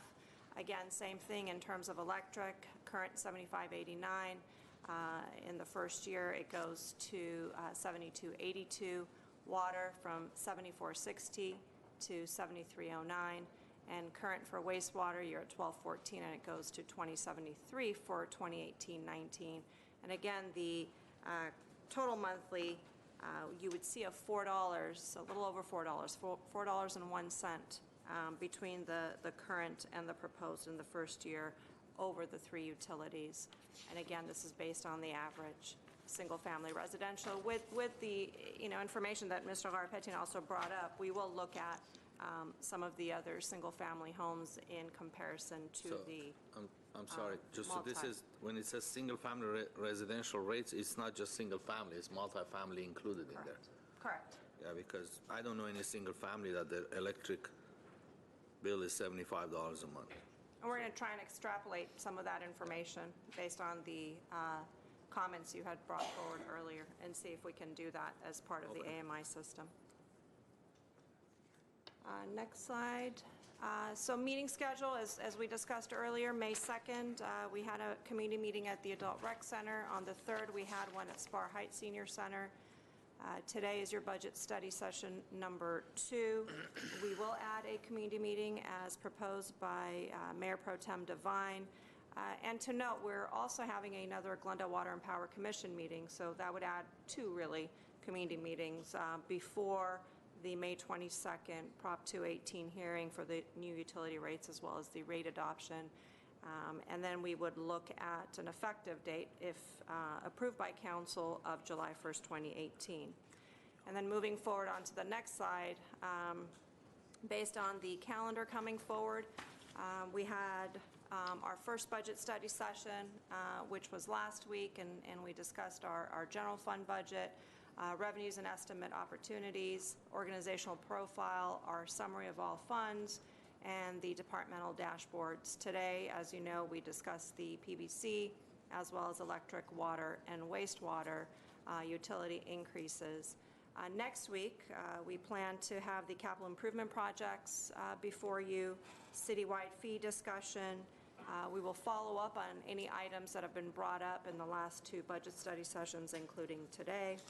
On the 22nd, we would have the budget hearing at 6 p.m., and on June 5th, budget adoption at 6 p.m. For the 2018-19 fiscal year.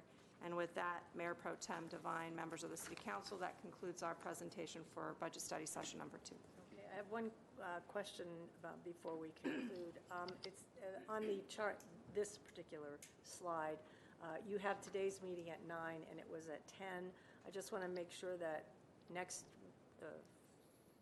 Next week is 9 a.m. It's 9 a.m. Yes. For sure. Okay. All right. We had changed times around to accommodate the mayor's travel.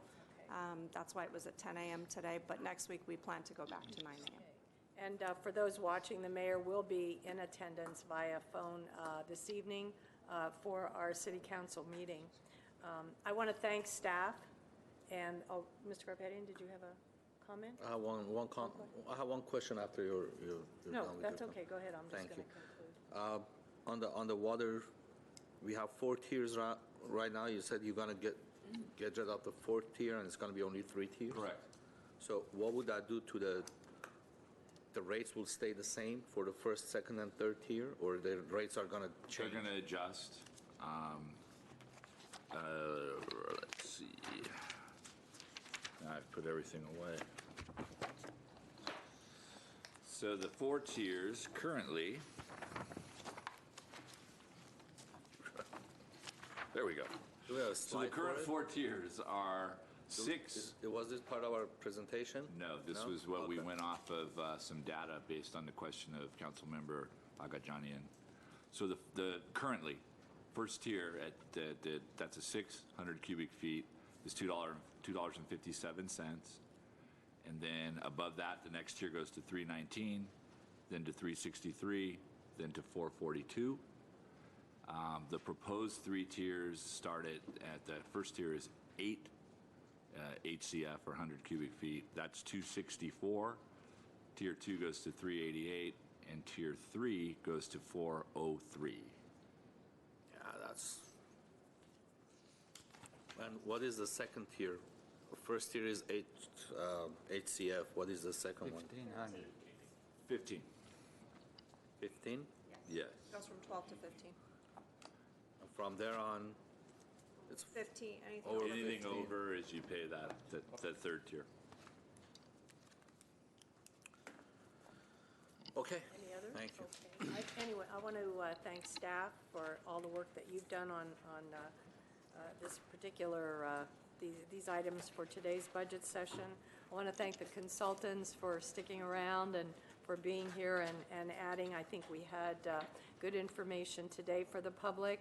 I thank our resident for showing up today, and hopefully at the next outreach meeting we'll have a whole lot more that will contribute to the input on these increases.